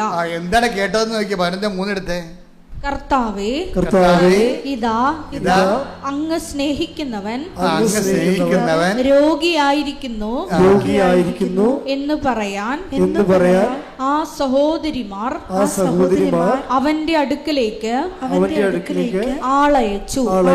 അപ്പൊ ഇത് സംഗതി സീരിയസ് ആണ്. അപ്പടെ ഈശോയ്ക്ക് സ്വകാര്യമായിട്ടുള്ള അടുപ്പമൊക്കെ ഉള്ളത് ഈ ലാസറുമായിട്ടാണ്. ഒത്തിരി പേര് ഇങ്ങനെ നിക്കഡേമോസ് രാത്രി ഈശോനെ കാണാൻ വന്നിട്ടുണ്ട്. അങ്ങനെ വളരെ വിരലെണ്ണാവുന്ന ആൾക്കാരുമായിട്ട് മാത്രമേ കർത്താവിന് അതായത് പേഴ്സണൽ ഇൻറ്റിമസി ഉണ്ടാകത്തുള്ളൂ. ആ പേഴ്സണൽ ഇൻറ്റിമസി ഉണ്ടായിരുന്ന ഒരാളാണ് അത് ലാസർ എന്ന് പറയുന്ന ആൾ. അപ്പോൾ ഈ ലാസർ പെട്ടെന്ന് രോഗിയായിപ്പോയി. സത്യം പറഞ്ഞാൽ ലാസർ രോഗിയാണെന്ന് പറയുമ്പോൾ തന്നെ ലാസർ മരിച്ചു പോയായിരുന്നു. പക്ഷേ പറഞ്ഞ ആളിനെ അറിയത്തില്ല ആൾ മരിച്ചു പോയെന്ന്. അവർക്ക് ഇന്നലെ അയാൾ വീട്ടിൽ നിന്ന് ഇറങ്ങിയപ്പോൾ കിട്ടിയ ന്യൂസാണ് രോഗിയാണെന്നുള്ളത്. പക്ഷേ ഒരു 24 മണിക്കൂർ കഴിഞ്ഞില്ലേ, അതിനുള്ള ആൾ മരിച്ചു. അപ്പം കർത്താവിനറിയാം, കേട്ടപ്പോൾ തന്നെ മനസ്സിലായി ആൾ മരിച്ചു എന്ന്. പക്ഷേ ആ തിന്മയുള്ള സംഭവം, മരണം അല്ലെ രോഗം എന്ന് പറഞ്ഞാൽ തിന്മയുള്ള ന്യൂസ് കേൾക്കുമ്പോഴേ കർത്താവിൻ്റെ ഫസ്റ്റ് റെസ്പോണ്ട് എന്താ നോക്കിയേ? ഈ രോഗം മരണത്തിൽ അവസാനിക്കാനുള്ളതല്ല, പ്രത്യുത ദൈവത്തിന്റെ മഹത്വത്തിനും അതുവഴി ദൈവപുത്രൻ മഹത്വം പ്രാപിക്കുന്നതിനും വേണ്ടിയുള്ളതാണ്. അപ്പൊ എപ്പോഴും നമ്മൾ ശ്രദ്ധിക്കേണ്ടതെന്ന് വെച്ച് കഴിഞ്ഞാൽ ഒരു വിഷയത്തിൽ 2 മഹത്വം, ഒരു വെടിക്ക് 2 പക്ഷം എന്ന രീതിയിലാണ് സംഭവിക്കുന്നത്. എന്താണ് ഈ ഈശോ എപ്പോഴും മഹത്വം പറയുമ്പോൾ ഈശോ പറയണത് ആദ്യം പിതാവിൻ്റെ മഹത്വമാണ് പകർന്ന്, ആ പിതാവിൻ്റെ വക്ഷസ്സിലെ ഏകജാതനെ പകർന്ന് കിട്ടുന്ന പിതാവിൻ്റെ മഹത്വമാണ്. അപ്പം അതുകൊണ്ട് തന്നെ ഈ മഹത്വം എന്ന് വെച്ചാൽ ഇപ്പോൾ ലാസർ പെട്ടെന്ന് പരിശുദ്ധാത്മാവും ഈ പിതാവും പുത്രനും പരിശുദ്ധാത്മാവും ഒന്ന് തന്നെയാണല്ലോ, സത്തയിൽ ഏകമാണ്. അതുകൊണ്ട് തന്നെ ഇൻ്റർ കണക്റ്റഡ് ആയത് കാരണം ആ പരിശുദ്ധാത്മാവ് പുത്രനോട് അപ്പം തന്നെ കൊടുക്കും, ഇയാളെ എഴുന്നേൽപ്പിക്കാൻ നിനക്ക് കഴിയും. അങ്ങനെ പിതാവ് മഹത്വപ്പെടും. അങ്ങനെ പിതാവ് മഹത്വപ്പെടുന്നതിലൂടെ നീ മഹത്വപ്പെടും. നീ മഹത്വപ്പെടുന്നതിലൂടെ ജനങ്ങളെ നീ പുനരുത്ഥാനവും ജീവനുമാണെന്ന് വിശ്വസിക്കും. അല്ലെങ്കിൽ നീ ചുമ്മാ കേവല പ്രവാചകനായിട്ട് നിന്നെ കണക്കാകത്തുള്ളൂ. നിന്നെ ഒരു ദൈവപുത്രനായിട്ട് ജനങ്ങൾ മനസ്സിലാക്കണമെന്നുണ്ടെങ്കിൽ മരിച്ചവൻ ഉയർത്തെഴുന്നേറ്റ് വരണം, ജീവൻ നൽകാൻ കഴിയണം. അപ്പം അത് ജനങ്ങൾ കാണണം. അപ്പം നിൻ്റെ മഹത്വം ഇതിലൂടെ സംഭവിക്കും എന്ന് പരിശുദ്ധാത്മാ പറഞ്ഞു കൊടുക്കും. ഇപ്പം നമ്മുടെ ആധ്യാത്മിക ജീവിതത്തിലേക്ക് വരുന്നൊരു വിഷയം, പരിശുദ്ധാത്മാവിനെ നമ്മൾ മാറ്റി നിർത്തിക്കൊണ്ട് നമുക്കൊരു ആധ്യാത്മിക ജീവിതം സാധ്യമല്ല. എപ്പോഴും ശ്രദ്ധിച്ചേക്കണം. കാര്യം നിങ്ങൾ ആദ്യ കാലങ്ങളൊക്കെ കുഴപ്പമില്ല, അത്യാവശ്യം കഞ്ഞി വെച്ചൊക്കെ പോകുന്നില്ലാതെ നിങ്ങൾ കുറച്ച് ചെല്ലുമ്പോൾ കർത്താവ് പിന്നെ അതെല്ലാം പേയ്മെൻറ്റുകളാണ്. ഉടമ്പടി വിജയിക്കുന്ന അവിടെയാണ്. പേയ്മെൻ്റ് എന്ന് പറഞ്ഞാൽ എന്താണ്? ഇപ്പം നമ്മൾ ചില ആപ്പുകളൊക്കെ നമുക്ക് ഫ്രീ ആയിട്ട് അവർ പറയും, ഫ്രീ നിങ്ങൾക്ക് ടാക്സ് ഇതിന് പൈസ അടയ്ക്കണ്ട, നിങ്ങൾക്ക് ഡൗൺലോഡ് ചെയ്തെടുക്കാമെന്ന് പറയും. അപ്പോൾ 5 പൈസ മുടക്കാതെ നമ്മൾ ഡൗൺലോഡ് ചെയ്തെടുക്കും. പക്ഷേ ചില സമയത്ത് നമുക്ക് പ്രിൻ്റ് കിട്ടത്തില്ല. ഡൗൺലോഡ് ചെയ്തെടുക്കാൻ പറ്റുമെങ്കിലും അതിൻ്റെ പ്രിൻ്റ് കിട്ടത്തില്ല. അപ്പോൾ അത് പറയാം, അത് വേറെ ആപ്പാണ്, അതിന് നിങ്ങൾ പേയ്മെൻറ്റ് നടത്തണമെന്ന് പറയും. അതാണ് വിഷയം. അപ്പോൾ കോംപ്ലിക്കേറ്റഡ് കുറച്ചുകൂടി ദൈവികമായ കുറച്ച് സീരിയസ് മേഖലയിലേക്ക് പ്രവേശിക്കുമ്പോൾ ദൈവം പറയും അതെല്ലാം പേയ്മെൻറ്റാണ്, അതിന് നിങ്ങൾ ഇങ്ങനെ ILTS പ്രാർത്ഥിച്ചുകൊണ്ട്, വസ്തുവിക്കാൻ പ്രാർത്ഥിച്ചുകൊണ്ട്, അത് നടന്നുകൊണ്ട്, അങ്ങനെ കേവല ക്രിസ്ത്യാനികളായതുകൊണ്ട് മാത്രം കാര്യമില്ല. ആ വിശ്വാസത്തിന് വേണ്ടി നിങ്ങൾ ജീവിതം കൊണ്ട് നിലനിൽക്കുന്നു എന്നുള്ളത് ദൈവത്തിന് ബോധ്യപ്പെടുത്തണം. ഭയങ്കര പരിപാടിയാണ്. ഇപ്പോൾ നമുക്കൊരു ILTS പാസ്സാകാനോ അല്ലെങ്കിൽ ഇപ്പോൾ 10-50 കൊല്ലമായിട്ട് വിൽക്കാത്ത പറമ്പ് വിൽക്കാനോ, അതുപോലെ തന്നെ 20 കൊല്ലമായിട്ട് മക്കളില്ലെങ്കിൽ മക്കളെ ജനിപ്പിക്കാനോ മക്കളെ തരാനോ അതൊന്നും ഒരു പ്രശ്നമല്ല. പക്ഷേ ദൈവത്തെ കിട്ടണമെന്നുണ്ടെങ്കിൽ അതിൻ്റെ സൊല്യൂഷൻസ് വേറെ. ക്യാഷ് ആൻഡ് കൈൻഡായിട്ട് വേറെ കിട്ടണമെങ്കിൽ കുഴപ്പമില്ല. പക്ഷേ ദൈവത്തെയാണ് നീ ലക്ഷ്യം വെക്കണമെന്നുണ്ടെങ്കിൽ നീ ആ ദൈവത്തിന് വേണ്ടി ജീവിക്കുമെന്നും, കാര്യം നിത്യത ഗ്യാരണ്ടി ഉള്ള കാരണം നിത്യതയിലേക്ക് പ്രവേശിക്കുന്നതിന് മുമ്പ് നിനക്ക് നിത്യത തരുന്ന ദൈവത്തെക്കുറിച്ച് നീ അറിയണം, വ്യക്തിപരമായിട്ട് അറിയണം. അപ്പം അതുകൊണ്ട് അതിൽ ഇലക്കെ നീ നിലനിൽക്കുമോ? ചില അനുഗ്രഹങ്ങൾ നിനക്ക് തരാതിരുന്നത് കൊണ്ട് നീ വിശ്വാസം ഒന്ന് പോകുമോ? ഇപ്പം ജോലി കിട്ടണില്ല, എന്നാൽ പിന്നെ ഞാൻ ഉടമ്പടി അവസാനിപ്പിച്ചേക്കാം എന്ന് പറഞ്ഞാൽ നിനക്ക് പോകാം. പക്ഷേ ആ ഒരു 0 ഹവറിൽ പരിശുദ്ധാത്മാവ് ഉണ്ടെങ്കിൽ മാത്രമേ പറയുന്നത് മനെ പോകരുത്. ഇപ്പോഴത്തെ പറയുന്ന ഗ്യാപ്പ് എന്ന് പറയണത് നീ ഈ വസ്തുക്കളിൽ നിന്നുള്ള പിടുത്തം വിട്ടിട്ട് ദൈവത്തെ തന്നെ പ്രധാനപ്പെട്ട വ്യക്തിയായിട്ട് കരുതിക്കൊണ്ട് ദൈവത്തെ നീ സ്വീകരിക്കാൻ വേണ്ടിയുള്ള ഒരു ഗ്യാപ്പാണ് ഈ ഡിറ്റാച്ച്മെൻറ്റ് വരണത്. പറയുന്ന കാര്യങ്ങളൊന്നും നടക്കത്തില്ല, പ്രാർത്ഥിക്കുന്ന കാര്യങ്ങളൊന്നും നടക്കത്തില്ല. സെക്കൻഡ് സെക്ഷനിലേക്ക് വരുമ്പോൾ അങ്ങനെ സംഭവിക്കുന്നത്. സെക്കൻഡ് സെക്ഷനിൽ പ്രാർത്ഥിക്കുന്ന കാര്യങ്ങളൊന്നും നടക്കത്തില്ല. അപ്പം ചില അണ്ണന്മാർക്ക് പരിശുദ്ധാത്മാവുള്ള കാരണം അവർക്കറിയാം, പരിശുദ്ധാത്മാവ് അവർക്ക് നോട്ട് കൊടുക്കും. കുഴപ്പമില്ല, ഇപ്പം നടക്കത്തില്ലെന്നേ ഉള്ളൂ, ഇതൊക്കെ നടക്കും, നീ ഇതിൻ്റെ പേരിൽ ദൈവത്തെ ഇട്ടിട്ട് പോകരുത്, നഷ്ടമായിരിക്കും. പരിശുദ്ധാത്മാവ് ഉപദേശകനാണ് ശരിക്കും പറഞ്ഞാൽ. പരിശുദ്ധാത്മാവ് ഇപ്പം ലാസർ മരിച്ചുപോയി, ഉടനെ പരിശുദ്ധാത്മാവ് ഈശോനോട് ഉപദേശം കൊടുക്കും. ഇതൊക്കെ ഒന്നും കാര്യമില്ല, ഇത് പിതാവ് മഹത്വപ്പെടാൻ വേണ്ടിയുള്ള സമയമാണ്, അതുവഴി നീയും മഹത്വപ്പെടാൻ വേണ്ടിയുള്ളതാണ്. അപ്പോൾ ബി കറേജിയസ്. ആ പരിശുദ്ധാത്മാവിൻ്റെ ആനന്ദം എന്ന് പറയുന്നത് ഇങ്ങനെയുള്ള സമയത്ത് ഈ ആനന്ദമൊക്കെ ആവശ്യമായി വരണത്. ഗലാത്യർ 5:22 എന്നാൽ ആത്മാവിന്റെ ഫലങ്ങൾ സ്നേഹം ആനന്ദം സമാധാനം. മതി, ഇത്രയും മതി. കണ്ട, ആത്മാവിന്റെ ഫലങ്ങൾ പറഞ്ഞ സ്നേഹം ആനന്ദം സമാധാനം. അപ്പൊ ഈ ലാസ്റ്റർ മരിച്ച്, സ്നേഹിതനായ ലാസ്റ്റർ മരിച്ചു പോയിട്ടും ഈശോയ്ക്ക് സമാധാനത്തിന് കേടൊന്നും ഇല്ല. ഉണ്ടാ? ഇല്ല. എന്താ കാര്യം? പരിശുദ്ധാത്മാവിൻ്റെ ഉപദേശമുണ്ട്. ഈ രോഗം മരണകാരണം അല്ല, പിതാവ് മഹത്വപ്പെടാനുള്ളതാണ്. ഈ പിതാവിൻ്റെ മഹത്വം എന്ന് പറഞ്ഞാൽ പൂർണ്ണതയുള്ള മഹത്വമാണ് ഈ വരാൻ പോണത്. കാര്യം എന്ന് കഴിഞ്ഞാൽ ഏകജാതൻ്റെ മഹത്വമാണ്. ഏകജാതൻ്റെ മഹത്വം എന്ന് പറഞ്ഞാൽ പിതാവായ മഹത്വപ്പെടുന്ന സ്ഥലത്ത് വെച്ചാണ് ഏകജാതിന് ഓട്ടോമാറ്റിക്കായിട്ട് മഹത്വപ്പെടുന്നത്. ഇതൊരു വളരെ സീരിയസ് ആയിട്ട്, അതായത് ഈ പിതാവിനെ മാറ്റി നിർത്തിക്കൊണ്ട് എല്ലാവർക്കും ഉള്ള ജീവിതം എന്ന് പറയുന്നത് യേശുവിൽ മാത്രം അടിസ്ഥാനപ്പെടുത്തിയുള്ള ജീവിതമാണ്. മനസ്സിലായില്ല? അതെപ്പോഴും നമ്മൾ വളരെ ശ്രദ്ധിക്കണം. നമ്മുടെ ആധ്യാത്മിക ജീവിതം യേശുവിൽ മാത്രം അടിസ്ഥാനപ്പെടുത്തിയല്ല, അൾട്ടിമേറ്റായിട്ട് ഇത് പിതാവ്. ഇപ്പം ഞങ്ങളൊക്കെ, ഇപ്പം എൻ്റെയൊക്കെ കാര്യം പറയാം, ഞാൻ പിതാവുമായിട്ട് ഭയങ്കര ബന്ധമുള്ള ആകാൻ ആഗ്രഹിക്കുന്ന ഒരാളാണ്. ഞാൻ എന്ത് പറഞ്ഞാലും പിതാവിനെ വിളിച്ച് പ്രാർത്ഥിക്കും. ഞാനൊരു പള്ളി പണിതപ്പോൾ ആദ്യമേ പിതാവിൻ്റെ രൂപമാണ് കൊണ്ട് മൊളിവിച്ചത്. I know who is father. ഒരു പള്ളി പണിതാണ്, പള്ളി വാതിക്കൽ തന്നെ വെച്ചിരിക്കുന്നത് പിതാവായ ദൈവത്തിൻ്റെ രൂപമാണ്. അത് കഴിഞ്ഞാൽ പിതാവായ ദൈവം നമ്മളെല്ലാവരും ജോലി വേല കാര്യങ്ങളെല്ലാം എടുക്കുന്നത് ഒറ്റ കാര്യത്തിന് വേണ്ടിയാണ്. എന്താണ്? പിതാവിനെ മഹത്വപ്പെടുത്തി. ഈശോ ഈ ഭൂമി ജീവിച്ചിരുന്ന സമയത്ത് മുഴുവൻ ജോലി ചെയ്തിരുന്നതിൻ്റെ ഒറ്റ കാര്യം എന്താ? പിതാവെന്ന് വിളിക്കുമ്പോൾ ചങ്കറിഞ്ഞങ്ങ് വിളിക്കണം. സ്വർഗസ്ഥനായ ഞങ്ങളുടെ പിതാവേ, എന്താ പറയണത്? അങ്ങയുടെ നാമം പൂജിതമാകണം. എന്താ? എൻ്റെ പ്രവർത്തനങ്ങളിലൂടെ എനിക്ക് നഷ്ടം വന്നാലും ലാഭം വന്നാലും എനിക്ക് സന്തോഷം വന്നാലും സങ്കടം വന്നാലും അങ്ങയുടെ നാമം, അതാണ് വിഷയം. അത് വിഷയമാണ്. മനസ്സിലായില്ലേ? സ്വർഗസ്ഥനായ ഞങ്ങളുടെ പിതാവേ എന്ന് പ്രാർത്ഥിക്കുമ്പോൾ ആ പ്രാർത്ഥനയ്ക്കുള്ള അർഹത എന്ന് പറയണത് എന്താണ്? ഇപ്പം എൻ്റെ ജോലി പോയി, അപ്പോൾ എന്താ പറയണത്? ഇപ്പോൾ ഈശോ ലാസർ മരിച്ചു എന്ന് പറയുമ്പോൾ പിതാവേ, ഇപ്പോൾ മനുഷ്യപുത്രൻ മഹത്വപ്പെടാൻ പോകുന്നു, പിതാവായ ദൈവവും അവന് മഹത്വപ്പെടാൻ പോകുന്നു. അപ്പം അത് ഇരട്ട മഹത്വമാണ് വരണത്. അപ്പം ഇതുപോലെ തന്നെയാണ് ഈശോയ്ക്ക് സ്വന്തം ജീവിതത്തിൽ, ഇത് ലാസർ എന്ന് പറയുമ്പോൾ വേറൊരു വ്യക്തിയാണ്. ഈശോയുടെ ജീവിതത്തിൽ ഒരു പ്രശ്നം വന്നപ്പോൾ എന്താണ് ഈശോ പ്രാർത്ഥിച്ചത്? അതും സ്വർഗസ്ഥനായ പിതാവാണ്. അതും നമ്മൾ നേരത്തെ വായിച്ചത് എത്രയിലാണ്? 12:28 അല്ലെ? ഒന്നിനു വായിച്ചത് യോഹന്നാൻ 12:28. പിതാവേ, അങ്ങയുടെ നാമത്തെ മഹത്വപ്പെടുത്തണമേ. അപ്പോൾ സ്വർഗത്തിൽ നിന്ന് ഒരു സ്വരമുണ്ടായി, ഞാൻ മഹത്വപ്പെടുത്തിയിരിക്കുന്നു, ഇനിയും മഹത്വപ്പെടുത്തും. ഒരു വ്യക്തിക്ക് സർവൈവ് ചെയ്യാനുള്ള എല്ലാം ക്രിസ്തുവിലുണ്ട്. അതില്ലെങ്കിൽ നമ്മൾ അവർക്കത് പറഞ്ഞു കൊടുക്കും. ക്രിസ്തു ഒരു വ്യക്തി സർവൈവ് ചെയ്യാൻ ആവശ്യമായ എല്ലാം ക്രിസ്തുവിലുണ്ട്.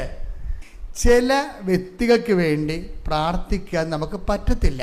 പ്രാർത്ഥിക്കാം, പക്ഷെ ആ വ്യക്തികളിൽ നമ്മൾ വിചാരിക്കുന്ന അത്രയും പ്രാർത്ഥനയുടെ ഫലങ്ങൾ ആ വ്യക്തിക്ക് സ്വീകരിക്കാൻ പറ്റത്തില്ല. അപ്പം നമ്മളെന്ത് ചെയ്യും? നമ്മളത് ഉപ്പായിട്ട് വെഞ്ചരിച്ച് അവർക്ക് കൊടുക്കും. മനസ്സിലായില്ലേ? ഈ വെഞ്ചരിപ്പ് നേർച്ച വസ്തുക്കളിലൊക്കെ ഗുണങ്ങൾ അതാണ്. നേർച്ച വസ്തുക്കളൊക്കെ എന്താ ചെയ്യണത്? നിങ്ങൾക്കറിയാം, നേരത്തെ ഉപ്പല്ല നമ്മൾ കൊടുക്കണത്. നിങ്ങൾ ഓർക്കണം, ഉപ്പ് വെഞ്ചരിച്ച് കൊടുത്ത് പറയരുത്. എന്താ ചെയ്യണത്? അത് ബൈബിളിലുള്ള ഒരു സംഭവമാണ് ഉപ്പ്. ബൈബിൾ ഉപയോഗിക്കുന്നതാണ് ഉപ്പ്. നമ്മളവിടെ എന്താ ചെയ്യണത്? നമ്മൾ യേശു കർത്താവാണെന്ന് ആദരം കൊണ്ട് ഏറ്റുപറയുന്നു.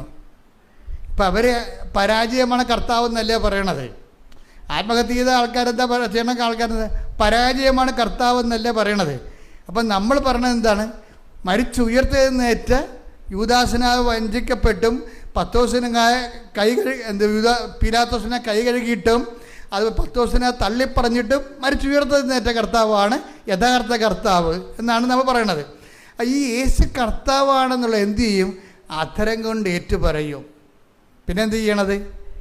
ദൈവം അവന് മരിച്ചോന്ന് ഉയർപ്പിച്ചെന്ന് ഹൃദയത്തിൽ വിശ്വസിച്ചുകൊണ്ടാണ് നമ്മളത്, അപ്പോഴാണ് രക്ഷ പ്രാപിക്കുന്നത്, അല്ലേ? അപ്പം അതുകൊണ്ട് ഈ ഉപ്പ് ആശീർവദിക്കുമ്പോൾ ആശീർവദിക്കുന്ന വ്യക്തിയുടെ ഉള്ളിൽ എന്താണ്? 2 ഫോർമുല ഉള്ളത്. എന്താണ്? യേശുവാണ് കർത്താവ്, യേശുവാണ് കർത്താവ്. പിന്നെന്താണ്? ദൈവം അവന് മരിച്ചെന്ന് ഉയർപ്പിച്ച് എഴുന്നേറ്റു എന്ന് നമ്മൾ ഹൃദയത്തിൽ വിശ്വസിക്കുന്നു. അപ്പോഴാണ് രക്ഷ പ്രാപിക്കുന്നത്. അപ്പം ഈ വ്യക്തി രക്ഷ പ്രാപിക്കാൻ വേണ്ടി നമ്മൾ വെഞ്ചരിച്ച ഉപ്പാണ് അല്ലെങ്കിൽ എന്തെങ്കിലും മീഡിയം തേഞ്ച് ഇപ്പം നമ്മൾ കൊടുക്കണത്. അപ്പോൾ കൊടുക്കുമ്പോഴേ ഇപ്പം ഞാൻ നിങ്ങളോട് പറയും, നിങ്ങൾ ഉടമ്പടി എടുത്തവരായിരിക്കണം അത് കൊടുക്കേണ്ടതെന്ന് പറയും. അല്ലെങ്കിൽ വിശ്വാസ പ്രമാണം വൃത്തിയായിട്ട് ചെല്ലാൻ അറിയാവുന്നവരാണെന്ന് പറയണം. എന്താ കാര്യം? വിശ്വാസ പ്രമാണത്തിൽ ഇതെല്ലാം ഉണ്ട്. വിശ്വാസ പ്രമാണത്തിൻ്റെ കാച്ചി കുറുക്കിയെടുത്ത് കഴിഞ്ഞാൽ ജസ്റ്റ് എന്താണ്? ഈ റോമ 10:9 എന്താണ്? യേശു കർത്താവാണ്, ദൈവം അവനെ മരിച്ചവരെന്ന് ഉയർത്തെഴുന്നേൽപ്പിച്ചു എന്ന് നമ്മൾ വിശ്വസിക്കുമ്പോഴാണ് രക്ഷ പ്രാപിക്കുന്നത്. അപ്പോൾ വിശ്വാസ പ്രമാണം ചെല്ലണമെങ്കിൽ കപ്പാസിറ്റി വേണം. അല്ലാതെ പണ്ട് കാരിക്കസിറ്റി പഠിച്ചാണെന്ന് പറഞ്ഞുകൊണ്ട് കാണാതെ ഈ താറാവ് കൊക്കണ പോലെ കണക്കണാപ്പുറം നിന്ന് വർക്കൗട്ട് ചെയ്തില്ല. ഇവിടെ എന്താ പ്രശ്നം വെച്ച് കഴിഞ്ഞാൽ ഇതൊന്നും ആക്ടിവേറ്റ് ഇതെല്ലാം പഠിപ്പിച്ചു കൊടുത്തൊന്നല്ലാതെ ഇതെങ്ങനെയാണ് ഉപയോഗിക്കണമെന്ന് പഠിപ്പിച്ചു കൊടുത്തിട്ടില്ല. അവിടെ വിഷയം. ഞാൻ അച്ഛനായ കാലം മുതലേ ചെല്ലണ ഒരു ഇൻസ്ട്രുമെൻ്റാണ്, ഉപയോഗിക്കുന്നതാണ്. ഈ ഒരുമാതിരിപ്പെട്ട എല്ലാ വിഷയവും വിശ്വപ്രമാണത്തിൽ നിൽക്കും.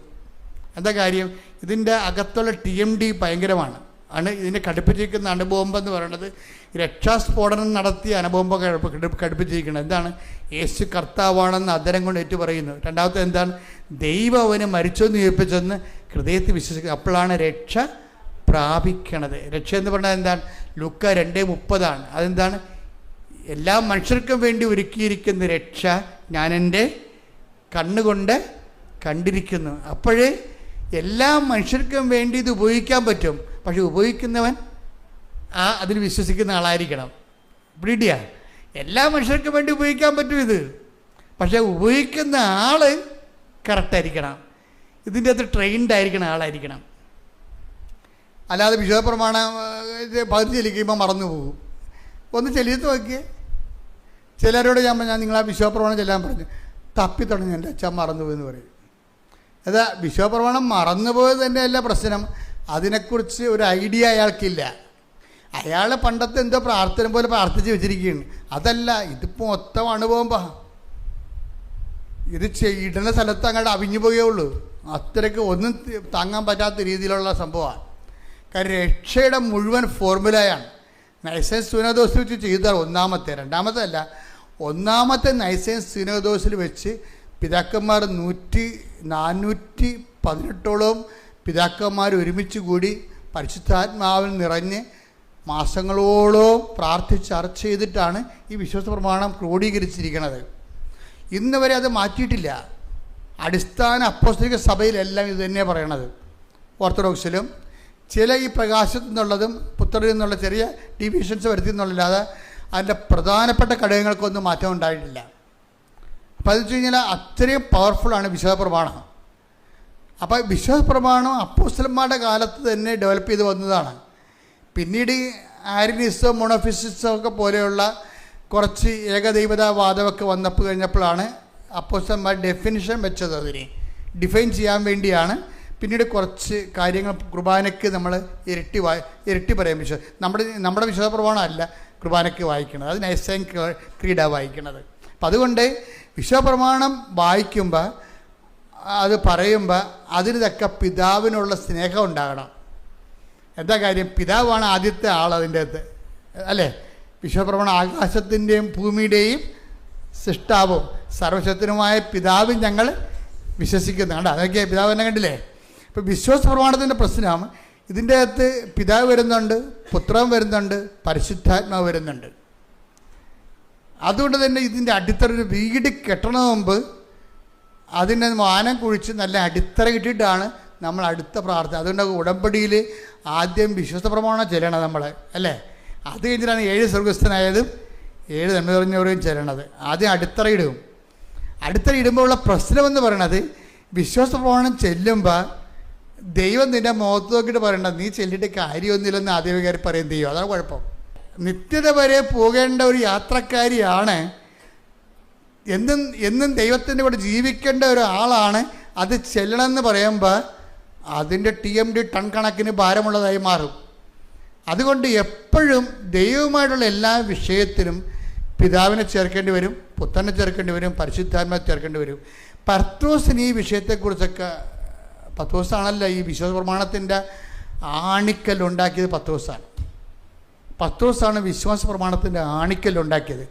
അങ്ങേർക്കറിയാം, യോഹന്നാൻ അല്ല ശരിക്കും പറഞ്ഞാൽ, ഞങ്ങളും പത്രോസാ പറയണത്, ഞങ്ങളും അവൻ്റെ കൂടെ മറുരൂപ മലയിൽ ഉണ്ടായിരുന്ന ആളാണ്. അപ്പം രൂപാന്തരം എന്താണ്? 2 Pത്രോസ് 1:17 പിതാവായ ദൈവത്തിൽ നിന്ന് കേട്ടോ പിതാവായ ദൈവത്തിൽ നിന്ന് ബഹുമാനവും മഹത്വവും അവൻ സ്വീകരിച്ചു. ഇവൻ എൻ്റെ പ്രിയപുത്രൻ, ഇവനിൽ ഞാൻ പ്രസാദിച്ചിരിക്കുന്നു. പത്രോസ് എന്താണ് കണ്ടത്? പിതാവായ ദൈവത്തിൽ നിന്ന് പറഞ്ഞേ, പിതാവായ ദൈവത്തിൽ നിന്ന് മഹത്വവും ബഹുമാനവും അവൻ സ്വീകരിച്ചു. ഈശോ സ്വീകരിച്ചു. പറഞ്ഞോളൂ. ഇവൻ എൻ്റെ പ്രിയപുത്രൻ, ഇവനിൽ ഞാൻ പ്രസാദിച്ചിരിക്കുന്നു എന്ന സ്വരം മഹിമ പ്രാഭവത്തിൽ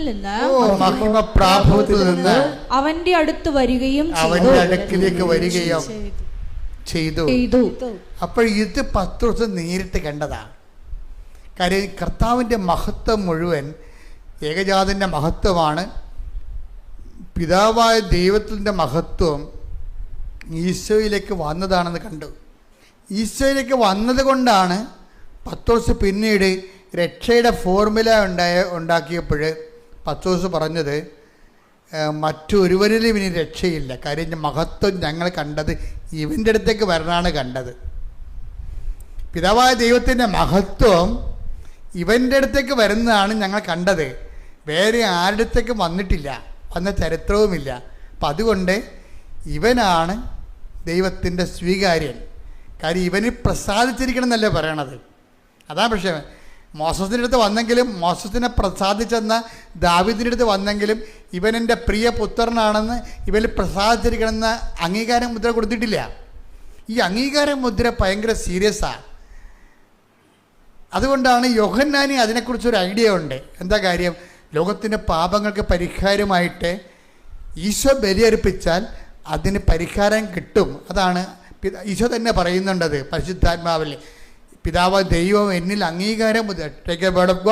യോഹന്നാൻ 6:27 നശ്വരമായ അപ്പത്തിനു വേണ്ടി അധ്വാനിക്കാതെ. ഇതാ വിഷയം നോക്കിയേ, നിത്യതയുമായി ബന്ധപ്പെട്ട വിഷയം വരണത്.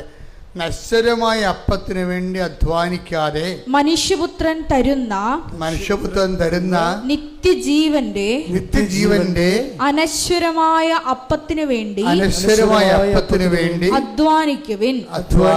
എന്തെന്നാൽ പിതാവായ ദൈവം അവന്റെ മേൽ അംഗീകാര മുദ്ര വച്ചിരിക്കുന്നു. അനശ്വരമായ അപ്പത്തിനു വേണ്ടി, നിത്യതയ്ക്ക് വേണ്ടി അന്വേഷിക്കുന്നവന് ഈശോയാണ് അംഗീകാര മുദ്രയുള്ള ഒരേ ഒരു രക്ഷകൻ. ഇതറിയാവുന്നത് യോഹന്നാനെ ഇതിനെ കൃത്യമായിട്ട് അറിയാം. അതുകൊണ്ടാണ് പിതാവിൻ്റെ ഏകജാതൻ്റെ മഹത്വം എന്നൊക്കെ അദ്ദേഹം പറയും. പിതാവിനെ കണക്ട് ചെയ്താണ് പിന്നീട് യോഹന്നാനും പത്രോസുമാണ് ഇവരെ രണ്ടുപേരും മറുരൂപമലയിൽ ഉണ്ടായിരുന്ന ആൾക്കാരാണ്. രൂപാന്തരീകരണ സമയത്ത് ഉണ്ടായിരുന്നതാണ്. യോഹന്നാൻ 1:14 വായിച്ചേ. വചനം മാംസമായി നമ്മുടെ ഇടയിൽ വസിച്ചു. അവന്റെ മഹത്വം നമ്മൾ ദർശിച്ചു. കൃപയും സത്യവും നിറഞ്ഞതും പിതാവിന്റെ ഏകജാതന്റേതുമായ മഹത്വം. അപ്പൊ ഈശോയുടെ മഹത്വത്തിന്റെ പേരില് വന്നിരിക്കുന്ന ഫീച്ചേഴ്സിന് വ്യത്യാസമുണ്ട്. മഹത്വം പലതുണ്ട്. യോഹന്നാനി എപ്പോഴുള്ള കുഴപ്പം, എന്ത് പറഞ്ഞാലും സത്യവും മിഥ്യവും എന്ന് പറയും.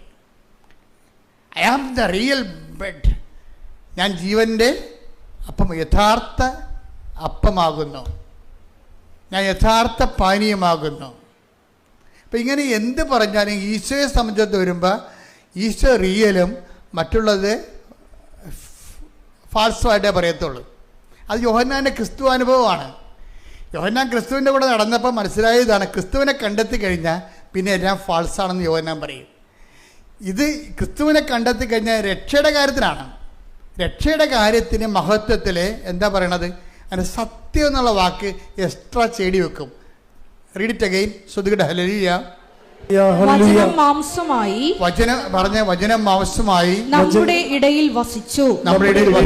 അവന്റെ മഹത്വം നമ്മൾ ദർശിച്ചു. കൃപയും സത്യവും നിറഞ്ഞതും പിതാവിന്റെ ഏകജാതന്റേതുമായ മഹത്വം. പിതാവിന്റെ ഏകജാതന്റെ മഹത്വം എന്ന് പറയുന്നത് എന്താണ്? കൃപയും സത്യവും നിറഞ്ഞതാണ്. അതുകൊണ്ടെന്ന് കഴിഞ്ഞാൽ ഈ കൃപയും സത്യവും നിറയാത്ത ബാക്കിയെല്ലാം ഫാൾസ് ആണെന്ന് യോഹന്നാൻ സ്റ്റേറ്റ് ചെയ്യുകയാണ്. ഇത് ഈ സ്റ്റേറ്റ്മെൻറ്റ് തന്നെയാണ് പത്രോസിൻ്റെ സ്റ്റേറ്റ്മെൻറ്റ്. എന്താ പത്രോസ് എന്ത് പറയും? പത്രോസ് പറയും യേശു മാത്രമാണ് സത്യമെന്ന് പറയും. എന്താ കാര്യം? അതാണ് മറ്റൊരുവൻ രക്ഷയില്ല. 4:12 എടുത്ത് നടപടി പുസ്തകം. ശ്രുതികട hallelujah. Hallelujah hallelujah hallelujah hallelujah hallelujah. യേശുവേ നന്ദി, യേശുവേ സ്തുതി.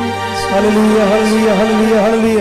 ആകാശത്തിനു കീഴെ മനുഷ്യരുടെ ഇടയിൽ നമുക്ക് രക്ഷയ്ക്കു വേണ്ടി മറ്റൊരു നാമവും നൽകപ്പെട്ടിട്ടില്ല. അപ്പൊ മറ്റൊരു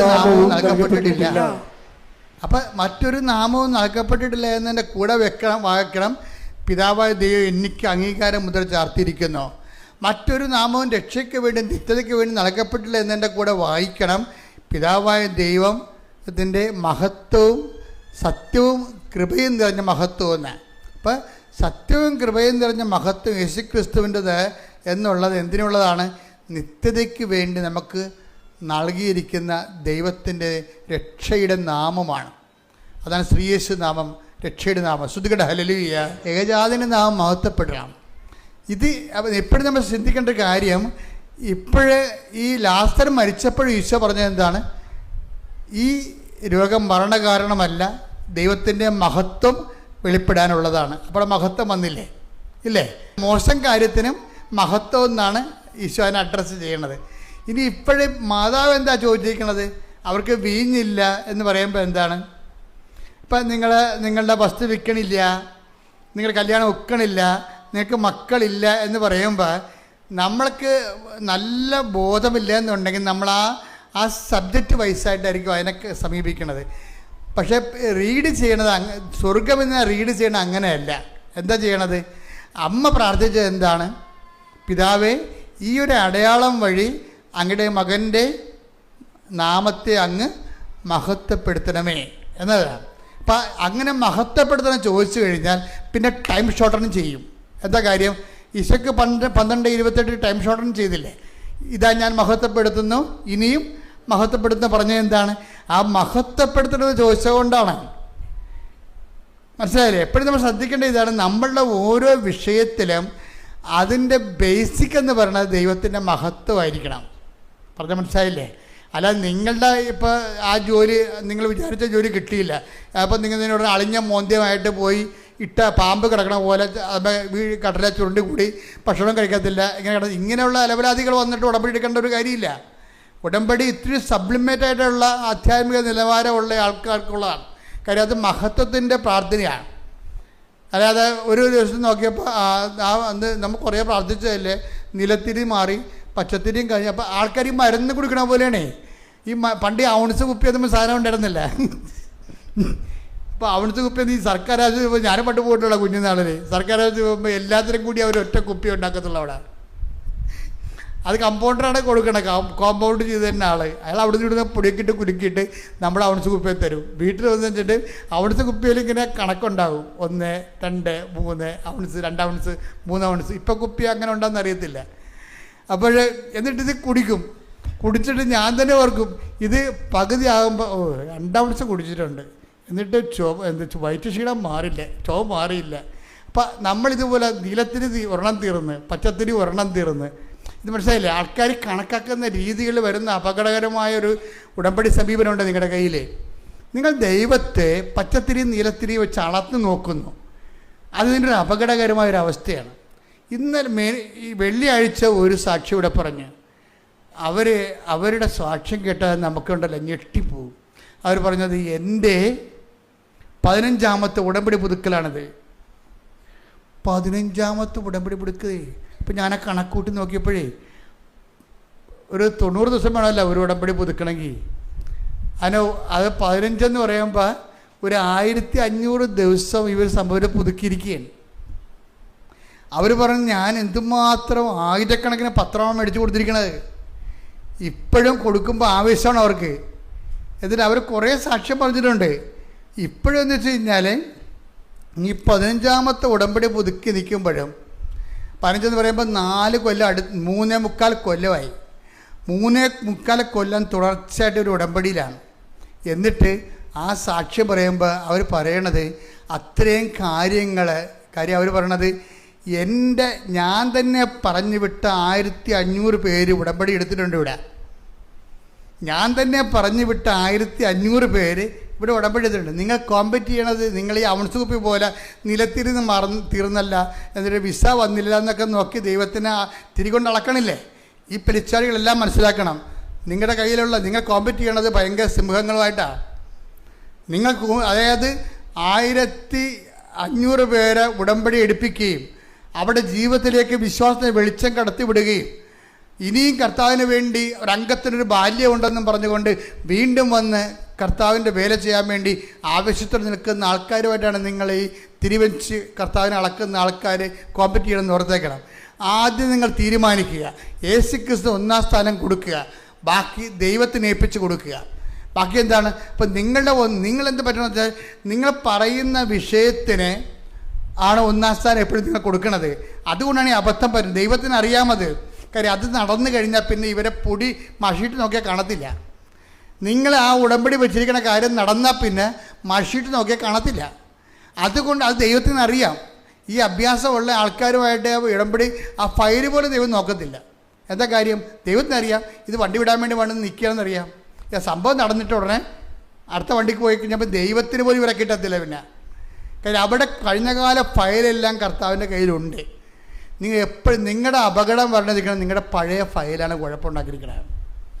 ഞാനിപ്പോൾ ലക്ഷക്കണക്കിന് ആൾക്കാരുടെ ഉടമ്പടി കേട്ടിട്ട് ആൾക്കാരുടെ ഗ്രോത്ത് പരിശോധിച്ചുകൊണ്ട് നോക്കുമ്പോൾ നിങ്ങൾക്കെല്ലാം പറ്റിയിരിക്കണത്. അപ്പം നിങ്ങൾക്ക് രക്ഷപ്പെടാനുള്ള മാർഗ്ഗം വെച്ചാൽ ഈ പഴയ ഫയൽ കീറിയാൽ നല്ലത്, അത് കത്തിച്ച് കളഞ്ഞാൽ നല്ലതായിരിക്കും. പഴയ ഫയലില്ലേ അവനാണ് ആദ്യം കത്തിക്കേണ്ടത്. എന്ന് വെച്ച് കഴിഞ്ഞാൽ നിങ്ങൾ ദൈവത്തിന് ഇതുപോലെ ഇപ്പം ആൾക്കാരുടെ സാക്ഷ്യം എന്താ പറയണത്? ഞാനൊരു നല്ല കത്തോലിക്ക കുടുംബത്തിലുണ്ടായിരുന്ന ആളാണ്, ഞാൻ നല്ല ക്രിസ്തീയ കുടുംബത്തിലുള്ള ആളാണ്, പക്ഷേ ഉടമ്പടി എടുത്തപ്പോഴാണ് ഞാനിപ്പോൾ യഥാർത്ഥ ദൈവത്തെ കണ്ടതെന്ന്. കണ്ടോ നോക്കിയേ. അപ്പോൾ നല്ല കത്തോലിക്ക കുടുംബത്തിലും നല്ല ക്രിസ്തീയ കുടുംബത്തിലും ജീവിക്കുന്ന ആൾക്കാർ ഉടമ്പടി എടുത്ത് ജീവിക്കാൻ തുടങ്ങി 90 ദിവസം ആയപ്പോഴാണ് അവർ ദൈവത്തെ കണ്ടെത്തിയെന്ന് പറയുമ്പോൾ ഉടമ്പടി എന്ത് പവർഫുള്ളായിരിക്കും. അപ്പോൾ അത് എപ്പോഴും നമ്മൾ ശ്രദ്ധിക്കേണ്ട കാര്യം, ഉടമ്പടി എടുക്കുന്നവരെ നിങ്ങളുടെ പഴയ വിഷയങ്ങൾ നിങ്ങൾക്ക് പറയാം. പക്ഷേ ഉടമ്പടി എടുത്തു കഴിഞ്ഞാൽ അത് നിങ്ങളുടെ വിഷയമല്ല. നിങ്ങളിവിടെ എഴുതിയിട്ടിരിക്കുന്ന വിഷയം നിങ്ങളുടേതല്ല. ആരാണത്? അത് ഓൾറെഡി ദൈവത്തിൻ്റെ അടുത്ത് നമ്മൾ ഏൽപ്പിച്ച് കഴിഞ്ഞു. ഇനി നിങ്ങളുടെ മുമ്പിലുള്ള ഓപ്ഷൻ എന്താ? 2 ഓപ്ഷൻ നിങ്ങളുടെ കയ്യിലുണ്ട്. ഒന്ന്, പഴയ ഫയൽ കത്തിക്കണം. എന്തിനാ? പഴയ ഫയൽ കുറേ ഉണ്ടാകുകയെ. അത് നിങ്ങളിപ്പോൾ പറഞ്ഞിട്ട് കഴിഞ്ഞ ദിവസം ഒരു ചേട്ടൻ സാക്ഷ്യം പറഞ്ഞാണ്. ഞാൻ ബൈജൂസ് എന്ന് പറഞ്ഞ സാക്ഷ്യം കേട്ടില്ലേ? കഴിഞ്ഞ ആഴ്ച ഞാൻ പറഞ്ഞാണ്. അയാൾ പറഞ്ഞത് എന്താ വെച്ചാൽ ഇത് എന്തൊക്കെ പറഞ്ഞാലും 90 ദിവസത്തെ പരിപാടിയല്ലേ ഉള്ളു, എന്ത് പറഞ്ഞാലും ഇത്തിരി കഷ്ടപ്പെട്ടാലും 90 ദിവസത്തെ പരിപാടിയല്ലേ ഉള്ളെന്ന്. എന്താണ് കഷ്ടപ്പെടാന്ന് തീർന്നറിയാം. ഉടമ്പടി കഷ്ടപ്പാടൊന്നുമില്ല. അതായത് ഇവിടെ വൃത്തിമനോട് ഉടമ്പടി എടുത്തിരിക്കുന്ന ആൾക്കാർ പറഞ്ഞിരിക്കുന്നത് ഒരു ക്രിസ്ത്യാനി സ്വാഭാവികമായിട്ട് ചെയ്യേണ്ട കാര്യങ്ങൾ മാത്രമേ ഉടമ്പടിയിലുള്ളൂ. ഇല്ലാത്ത എന്താ ഒരെണ്ണം പറ നിങ്ങൾ ലോകം മുഴുവനും പോയി എല്ലാ സൃഷ്ടികളോടും സുവിശേഷം പ്രസംഗിക്കാൻ പറഞ്ഞിരിക്കണം. നിങ്ങൾക്ക് പ്രസംഗിക്കാൻ പ്രയാസമുള്ളത് കൊണ്ടല്ലേ പത്രം എടുത്ത് കഴിച്ച് തന്നിരിക്കണം. സാക്ഷ്യത്തിൻ്റെ പത്രം, ഒരു 10-100 സാക്ഷ്യത്തിൻ്റെ പത്രം തന്നിരിക്കണം. എന്താ കാര്യം? പ്രസംഗിക്കാൻ പറ്റത്തില്ല. പക്ഷെ ഇപ്പോൾ ആൾക്കാർ ചെയ്യണം എന്താണെന്നറിയാമോ? അവർക്ക് കാര്യങ്ങൾ മനസ്സിലായി. പത്രം എന്തിനാണ്? പത്രത്തെ ഉള്ള വിശദീകരിക്കും. അവരുടെ ജീവിതം തന്നെ അനുഭവങ്ങൾ പറഞ്ഞു കൊടുത്തിട്ടാണ് ആൾക്കാർ പറയണത്. എനിക്ക് തോന്നുന്നു പലപ്പോഴും എനിക്ക് തോന്നി മറുനാടൻ മലയാളികളാണ് പലപ്പോഴും ഉടമ്പടിയിൽ ഒരു 10 പോയിൻ്റ് കൂടെ നിൽക്കണേ.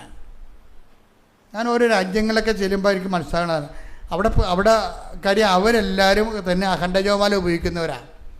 1000 മണി അഖണ്ഡജപമാല ഉപയോഗിക്കുന്നവരാണ്. അതിൽ മുടങ്ങാതെ വരുന്നവരാണ്. അതുപോലെ മാതാവിൻ്റെ എല്ലാ ദിവസവും അതുപോലെ തന്നെ ആചരിച്ചു പോകുന്ന കൂട്ടായ്മകൾ നമുക്ക് മിക്ക രാജ്യങ്ങളും പല രാജ്യങ്ങളും ഉണ്ട്. ഞാൻ പിന്നെ അതിനെ ബൂസ്റ്റ് ചെയ്യാത്തതിൻ്റെ കാരണം എന്നോടത് ബൂസ്റ്റ് ചെയ്യാൻ കർത്താവ് അത് പ്രധാനപ്പെട്ട കാര്യം മിനിസ്ട്രിയായിട്ട് എടുക്കാൻ അമ്മ പറഞ്ഞിട്ടില്ല. അതുകൊണ്ടാണ് ഞാൻ അധികം ബൂസ്റ്റ് ചെയ്യാത്തത്. വല്ലപ്പോഴൊക്കെ ഒന്ന് യൂറോപ്പിൽ പോയി ഒരു ധ്യാനം എടുക്കുക എന്നല്ലാതെ ആ സ്ഥിരം പരിപാടി എടുത്തിട്ടില്ല. അതെടുക്കാൻ തന്നെ കാരണം തന്നെ ഈ ശുശ്രൂഷകൾ ഇവിടെ നടക്കേണ്ടതാണ്. പകുതി മുക്കാലും അമ്മ പ്രത്യക്ഷപ്പെട്ട ഇടം ഇതല്ലേ. അപ്പം അതുകൊണ്ട് തന്നെയാണ് ഈ പ്രത്യക്ഷീകരണത്തിനൊരു ആനുകൂല്യം നമുക്കുണ്ട്. അതുകൊണ്ടാണ് ഈ മറ്റുള്ളവർ ഇവിടെ നാട്ടിൽ വന്നിട്ട് ആദ്യം നെടുമ്പാശ്ശേരിയിൽ വന്ന് ഇറങ്ങിയിട്ട് നേരെ ഇവിടെ വരേണ്ട കാര്യം എന്താണ്?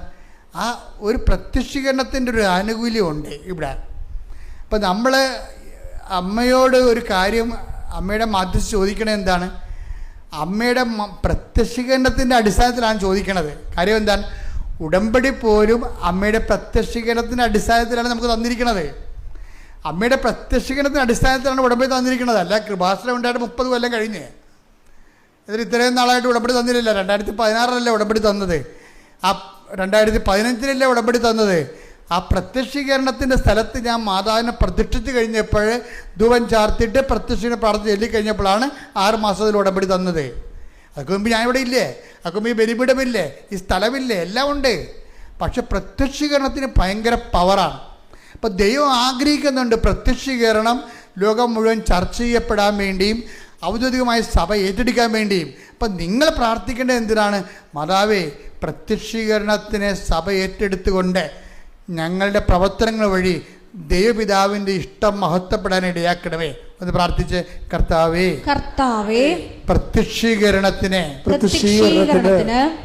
എൻ്റെ ദൈവിക ലക്ഷ്യം സഭ ഏറ്റെടുത്തുകൊണ്ട് ഞങ്ങളുടെ പ്രവർത്തനങ്ങൾ വഴി ദൈവപിതാവിന്റെ തിരുമനസ് നിറവേറി പിതാവായ ദൈവവും ഏകജാതനും മഹത്വപ്പെടാൻ വേണ്ടി കാനായിലെ കുടുംബത്തിൽ നിൽക്കുന്നതുപോലെ ദൈവമഹത്വത്തിന്റെ മധ്യസ്ഥയായി പരിശുദ്ധ അമ്മയെ നീ അടയാളപ്പെടുത്തിയതുപോലെ അൾത്താറയിലെ പ്രത്യക്ഷപ്പെട്ട അമ്മയുടെ പ്രത്യക്ഷീകരണത്തിന്റെ അടിസ്ഥാനത്തിലെ ഉടമ്പടി ചെയ്തിട്ടുള്ള മക്കൾക്ക് അടയാളം ലഭിച്ചുകൊണ്ട് ദൈവനാമത്തെ മഹത്വപ്പെടുത്തണമേ. കിട്ടിയിരിക്കുന്ന പുതിയ വെളിപാടില്ലേ? എന്താ സംഭവം? മറിയം മഹത്വത്തിന്റെ മാധ്യസ്ഥ. ഇന്ന് നാളെ ഞാൻ രാവിലെ ഈ വിഷയമാണ് സംസാരിക്കുന്നത്. മറിയം മഹത്വത്തിന്റെ മാധ്യസ്ഥ. നമ്മൾ ദൈവത്തോട് ചോദിക്കേണ്ടത്, നമ്മുടെ കാലാവസ്ഥ അനുകൂലമായാലും ജീവിത കാലാവസ്ഥ പ്രതികൂലമായാലും നമ്മൾ വിജയിച്ചാലും തോറ്റാലും ദൈവത്തോട് നമ്മൾ പറയണത് എന്താണ്? അങ്ങയുടെ നാമത്തെ മഹത്വപ്പെടുത്തണമേ. മനസ്സിലായില്ലേ? അപ്പോഴെന്താണ് ഈ കനായിലെ കല്യാണത്തിലെ ദൈവം ആ പ്രാർത്ഥന ഏറ്റെടുക്കാൻ കാരണം എന്താണ്? മാതാവിൻ്റെ പ്രാർത്ഥനയാണ്. മാതാവ് എന്താ പ്രാർത്ഥിച്ചത്? അവർക്ക് വീഞ്ഞില്ലെന്ന് പറഞ്ഞതല്ല, എനിക്ക് നിനക്ക് എൻ്റെ സമയം ഇനി സമാഗതമായിട്ടില്ലല്ലോ എന്ന് പറഞ്ഞപ്പോഴേ പെട്ടെന്നൊരു സൈലൻസ് അവിടെ ഉണ്ട്, ഒരു ഗ്യാപ്പുണ്ട്. ആ ഗ്യാപ്പിൽ മറിയത്തിൻ്റെ പ്രാർത്ഥനയാണ്. എന്താണ് ഇത് നടക്കത്തില്ലെന്ന് മനസ്സിലായില്ലേ? ഇത് എനിക്കും നിനക്കും എന്ത്, എൻ്റെ സമയം ഇനി സമാഗതമായിട്ടില്ലല്ലോ എന്ന് പറഞ്ഞപ്പോഴേ സമയം സമാഗതമാകാൻ വേണ്ടി അമ്മയുടെ പ്രാർത്ഥനയുണ്ട്. എന്താണ്? അപ്പാ അങ്ങയുടെ പുത്രൻ്റെ നാമത്തെ മഹത്വപ്പെടുത്തണമേ. അപ്പോൾ അങ്ങനെ പ്രാർത്ഥിക്കുമ്പോൾ പെട്ടെന്നാണ് സമയം ചുരുക്കണേ. എന്താണ് അത്? 12:28 ഫോർമുല അനുസരിച്ചുകൊണ്ട് വളരെ സമയം ചുരുക്കും. എന്താണ്? ഇതാ ഞാൻ മഹത്വപ്പെടുത്തിയിരിക്കുന്നു, ഇനിയും മഹത്വപ്പെടുത്തും. അതുകൊണ്ടാണ് യോഹന്നാൻ പറയണത് യേശുവിൻ്റെ മഹത്വം ആദ്യ അടയാളമാണെന്ന് പറയത്തില്ല. ശ്രുതികട ഹല്ലേലൂയ. യോഹന്നാൻ 2:11 യേശു തന്റെ മഹത്വം വെളിപ്പെടുത്തുന്നതിന് പ്രവർത്തിച്ച അടയാളങ്ങളുടെ ആരംഭമാണ് ഗലീലയിലെ കാനായിൽ ചെയ്ത ഈ അത്ഭുതം. അതായത് ഇത് അമ്മയുടെ പ്രാർത്ഥന ഇത് വരണത്. എനിക്കും നിനക്കും എന്ത്, എൻ്റെ സമയം ഇനി സമാഗതമല്ല എന്നുള്ളത് ശാശ്വതമായ സത്യമാണ്. ആകാത്ത സമയം ആക്കിയെടുക്കുന്നതിന് വേണ്ടി അമ്മ ഉപയോഗിച്ച ഫോർമുല എന്താണ്? അപ്പാ അങ്ങയുടെ പുത്രൻ്റെ അങ്ങയുടെ നാമത്തെ മഹത്വപ്പെടുത്തണമേ, അങ്ങേ പുത്രൻ്റെ നാമത്തെ മഹത്വപ്പെടുത്തണമേ. അപ്പം പെട്ടെന്നാണ് ഉത്തരം. എന്താണ്? ഞാൻ മഹത്വപ്പെടുത്തിയിരിക്കുന്നു, ഇനിയും മഹത്വപ്പെടുത്തും. അതാണ് പറയണത്. അത് ഒന്നിട്ട് വായിച്ച് ആദ്യത്തെ അടയാളം എന്നാണ്. അപ്പൊ ഇനിയും മഹത്വപ്പെടുത്തുന്ന അണ്ടർസ്റ്റുഡ് ആണ് എൻ്റെ അകത്ത്. വായിച്ച് യേശു തന്റെ മഹത്വം വെളിപ്പെടുത്തുന്നതിന് പ്രവർത്തിച്ച അടയാളങ്ങളുടെ ആരംഭമാണ്. അടയാളങ്ങളുടെ അത് ഇനിയും മഹത്വപ്പെടുന്നില്ലേ? 18 ഇതാ ഞാൻ മഹത്വപ്പെടുത്തിയിരിക്കുന്നു, ഇനിയും മഹത്വപ്പെടുത്തും. അപ്പൊ അമ്മയുടെ പ്രാർത്ഥന എന്താണ്? അപ്പാ സമയമായില്ലെന്നാണ് ഈശോ പറയണത്. പക്ഷേ എൻ്റെ അസ്ഥയെന്ന് ലോകം വിശ്വസിക്കണം അപ്പാ എന്ന് പറഞ്ഞപ്പോഴാണ് ഇതാ ഞാൻ മഹത്വപ്പെടുത്തിയിരിക്കുന്നു, ഇനിയും മഹത്വപ്പെടും. അടയാളങ്ങളുടെ ആരംഭമാണ്. പിന്നെ അടയാളങ്ങളുടെ ഘോഷയാത്രയാണ്. കൈയടിച്ച് ശ്രദ്ധിക്കട്ടെ.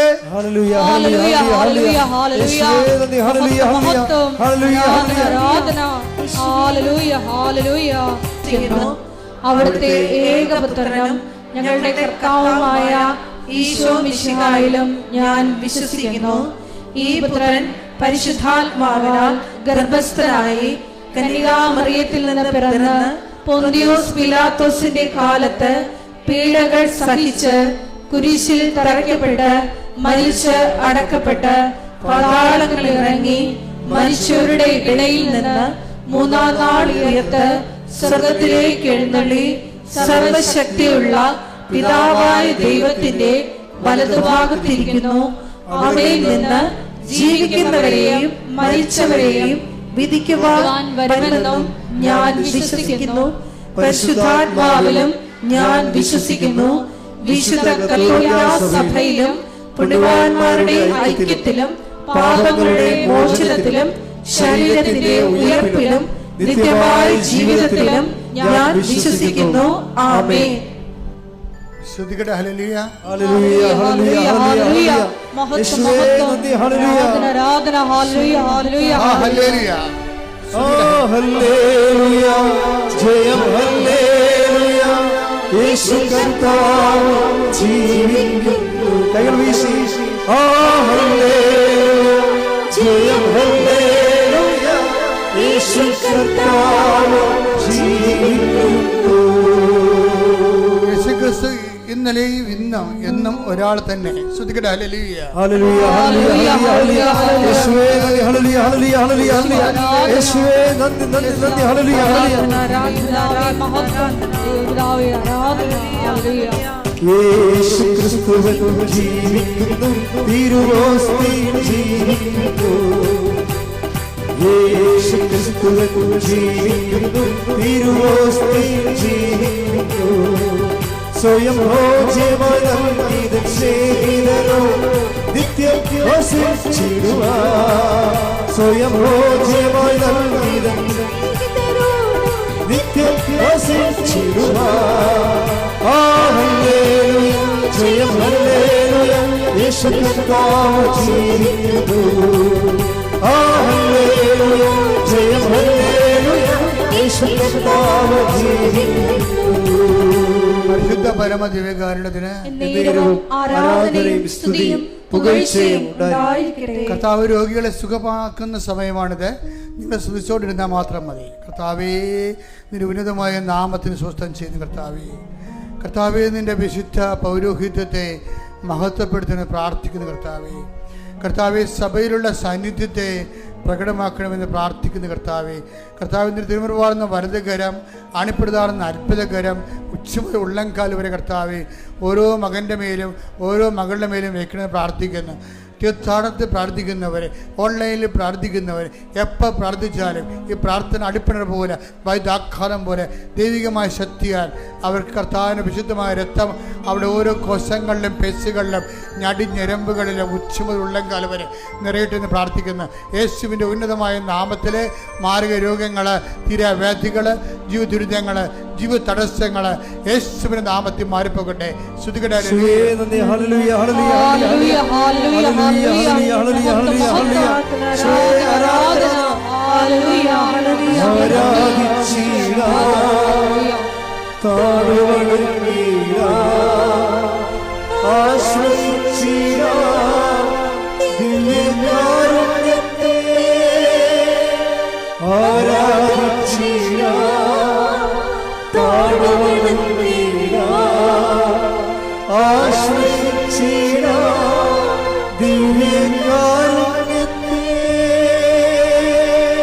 പരിശുദ്ധ പരമദിവ്യകാരുണ്യത്തിന് ആരാധനയും സ്തുതിയും പുകഴ്ചയും ഉണ്ടായിരിക്കട്ടെ. പരിശുദ്ധ പരമദിവ്യകാരുണ്യത്തിന് ആരാധനയും സ്തുതിയും പുകഴ്ചയും ഉണ്ടായിരിക്കട്ടെ. പരിശുദ്ധ പരമദിവ്യകാരുണ്യത്തിന് ആരാധനയും സ്തുതിയും പുകഴ്ചയും ഉണ്ടായിരിക്കട്ടെ. സ്തുതികട ഹല്ലേലൂയ.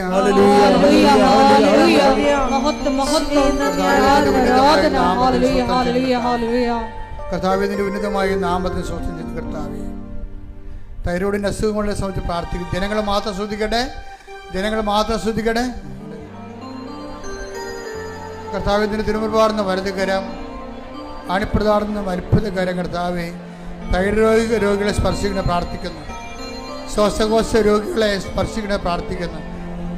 കരൾ രോഗികളെ, ഹൃദയാഘാതമുള്ളവര്, ഹൃദയത്തിൻ്റെ ബ്ലോക്കുകളുള്ളവര്, സ്പോണ്ടിലോസിൻ്റെ അസുഖങ്ങളുള്ളവർ, സ്പൈനിൻ്റെ അസുഖങ്ങളുള്ളവർ കർത്താവിനെ സ്പർശിക്കട്ടെ എന്ന് പ്രാർത്ഥിക്കും. ഉച്ച മുതൽ ഉള്ളംകാലം വരെ കർത്താവ് എല്ലാ കോശങ്ങളും, പെസുകളും, ഞരമ്പുകൾ, സിസ്റ്റുള്ളവർ കർത്താവ്, ത്വക്ക് രോഗികൾ, വിശപ്പ് രോഗികൾ, സോറിയാസിസ് രോഗികൾ യേശുവിൻ്റെ നാമത്തിൽ നീർക്കെട്ടലുള്ളവർ കർത്താവിൻ്റെ നാമം സൗഖ്യപ്പെടട്ടെ. ഗർഭാശയ രോഗികൾ, ആമാശയ രോഗികൾ, മക്കളില്ലാത്തവർ, കർത്താവ് മുഴകളുള്ള ശരീരത്തിൽ മുഴകളുള്ളവർ കർത്താവിൻ്റെ നാമത്തിൽ, അസ്ഥി ദ്രവിക്കുന്നവർ,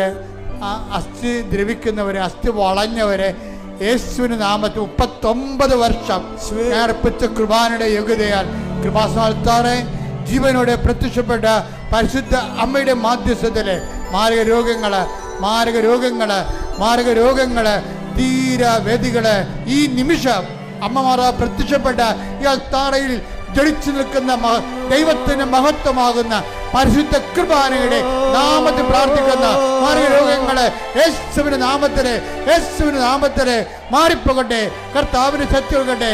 കർത്താവിന് അസ്ഥിക്കുഴകള്, നാടിഞ്ഞരമ്പുകള്, ശ്വാസകോശങ്ങള്, ലിഗമെന്റ് പൊട്ടിയ അവസ്ഥകള്, അകപ്പെട്ട റാടുകള് എല്ലാം കർത്താവേ വിട്ടുമാറട്ടെ. യേശുവിന്റെ നാമത്തില് സൗഖ്യം പ്രാപിക്കട്ടെ. സമാധാനം ഇല്ലാത്തവര്, ഡിപ്രഷൻ രോഗികള്, ആത്മഹത്യ കുറിച്ച് ചിന്തിക്കുന്നവര്, അതിലെല്ലാം പരാജയ ഭീതിയുള്ളവര് യേശുവിന്റെ നാമത്തില് മാറിപ്പോകട്ടെ. Hallelujah, hallelujah, hallelujah. മഹത്വം ദേവതാവേ, നന്ദി ദേവതാവേ, മഹത്വം.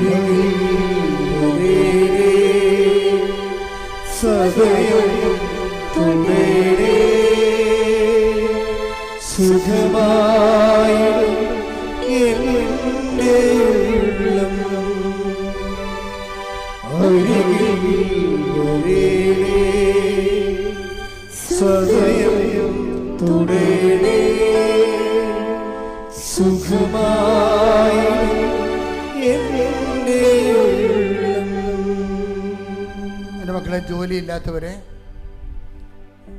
ജോലിക്ക് വേണ്ടി ശ്രമിച്ചുകൊണ്ട് പലപ്പോഴും പരാജയപ്പെട്ടു പോയവർ, ടെസ്റ്റിൽ തോറ്റുപോയവർ ഇന്റർവ്യൂ തോറ്റുപോയവരെ, പലതും കഴിഞ്ഞതിന് ശേഷം വിജയകരമായി തീർന്നിട്ടെങ്കിലും ജോലിക്ക് വേണ്ടിയുള്ള ലെറ്റർ കിട്ടാത്തവരെ, അവർക്ക് വേണ്ടി പ്രാർത്ഥിക്കുന്ന സമയമാണ്. വീടില്ലാത്തവരെ, വഴിയില്ലാത്തവരെ, വിദ്യാഭ്യാസ രേഖകൾ വിത്തുകളുടെയായി പോയവരെ,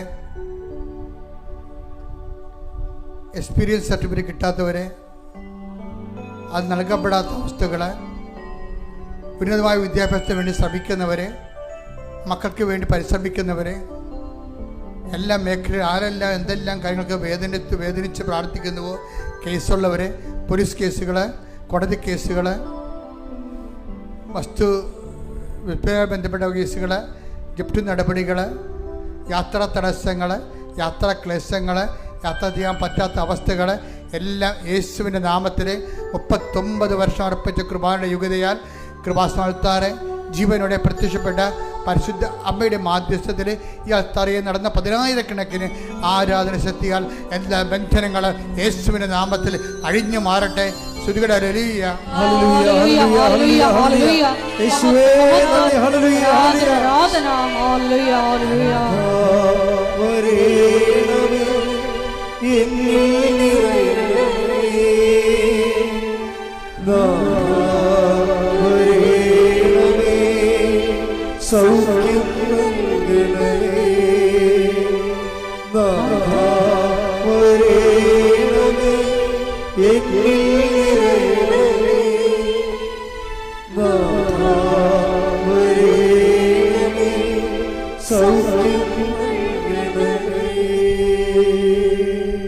നിൽക്കുക. മൗനമായി പ്രാർത്ഥിക്കേണ്ട സമയമാണ് കേട്ടോ. അച്ഛൻ എന്തെങ്കിലും കാര്യങ്ങൾ ഉൾപ്പെടുത്തിയിട്ടില്ലെന്നുണ്ടെങ്കിൽ നിങ്ങൾക്ക് നിങ്ങളുടേതായിട്ടുള്ള പ്രാർത്ഥന മാതാവിൻ്റെ പ്രത്യക്ഷീകരണത്തിൻ്റെ അൾത്താരയിൽ ഈശോ ദിവ്യകുർബാന എഴുന്നള്ളി നിൽക്കുന്ന ദൈവികമായ ആരാധന നിമിഷങ്ങളിൽ നിങ്ങൾ മുട്ടുകുത്തി പ്രാർത്ഥിക്കുകയാണ്. ഈ വിഷയത്തിന് ദൈവിക തീരുമാനം ഉണ്ടാകും. ഓൺലൈനിലുള്ളവരും അതേ ഫീൽഡിലാണ് പ്രാർത്ഥിക്കേണ്ടതെന്ന് അഭ്യർത്ഥിക്കുന്ന.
ഒരിക്കൽ കൂടി മരിയൻ ഉടമ്പടിയിൽ സമർപ്പിച്ചിരിക്കുന്ന എല്ലാ വിഷയങ്ങളും ദൈവമാതാവിൻ്റെ മധ്യസ്ഥതയിൽ ദിവ്യകാരുണ്യ സന്നിധിയിൽ സമർപ്പിച്ച് നമുക്ക് ഒരു നിമിഷം മൗനമായിട്ട് പ്രാർത്ഥിക്കാം.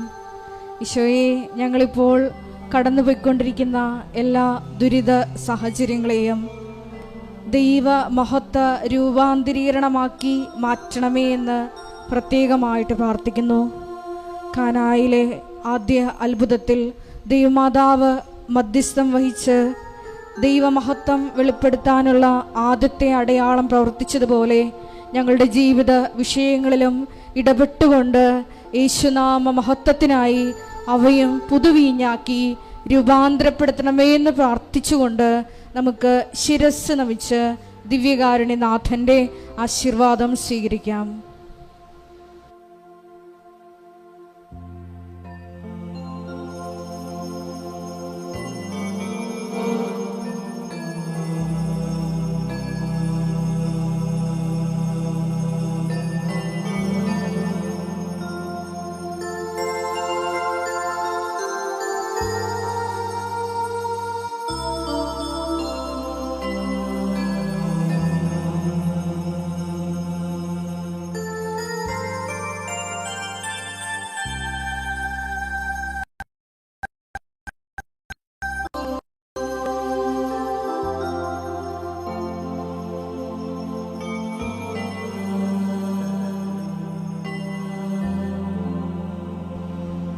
പരിശുദ്ധ പരമ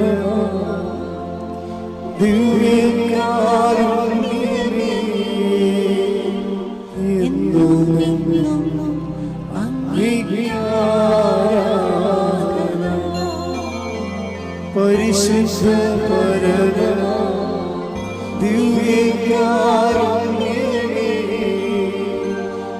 എന്നുമെന്നും അങ്ങേക്ക് ആരാധന. പരിശുദ്ധ പരമ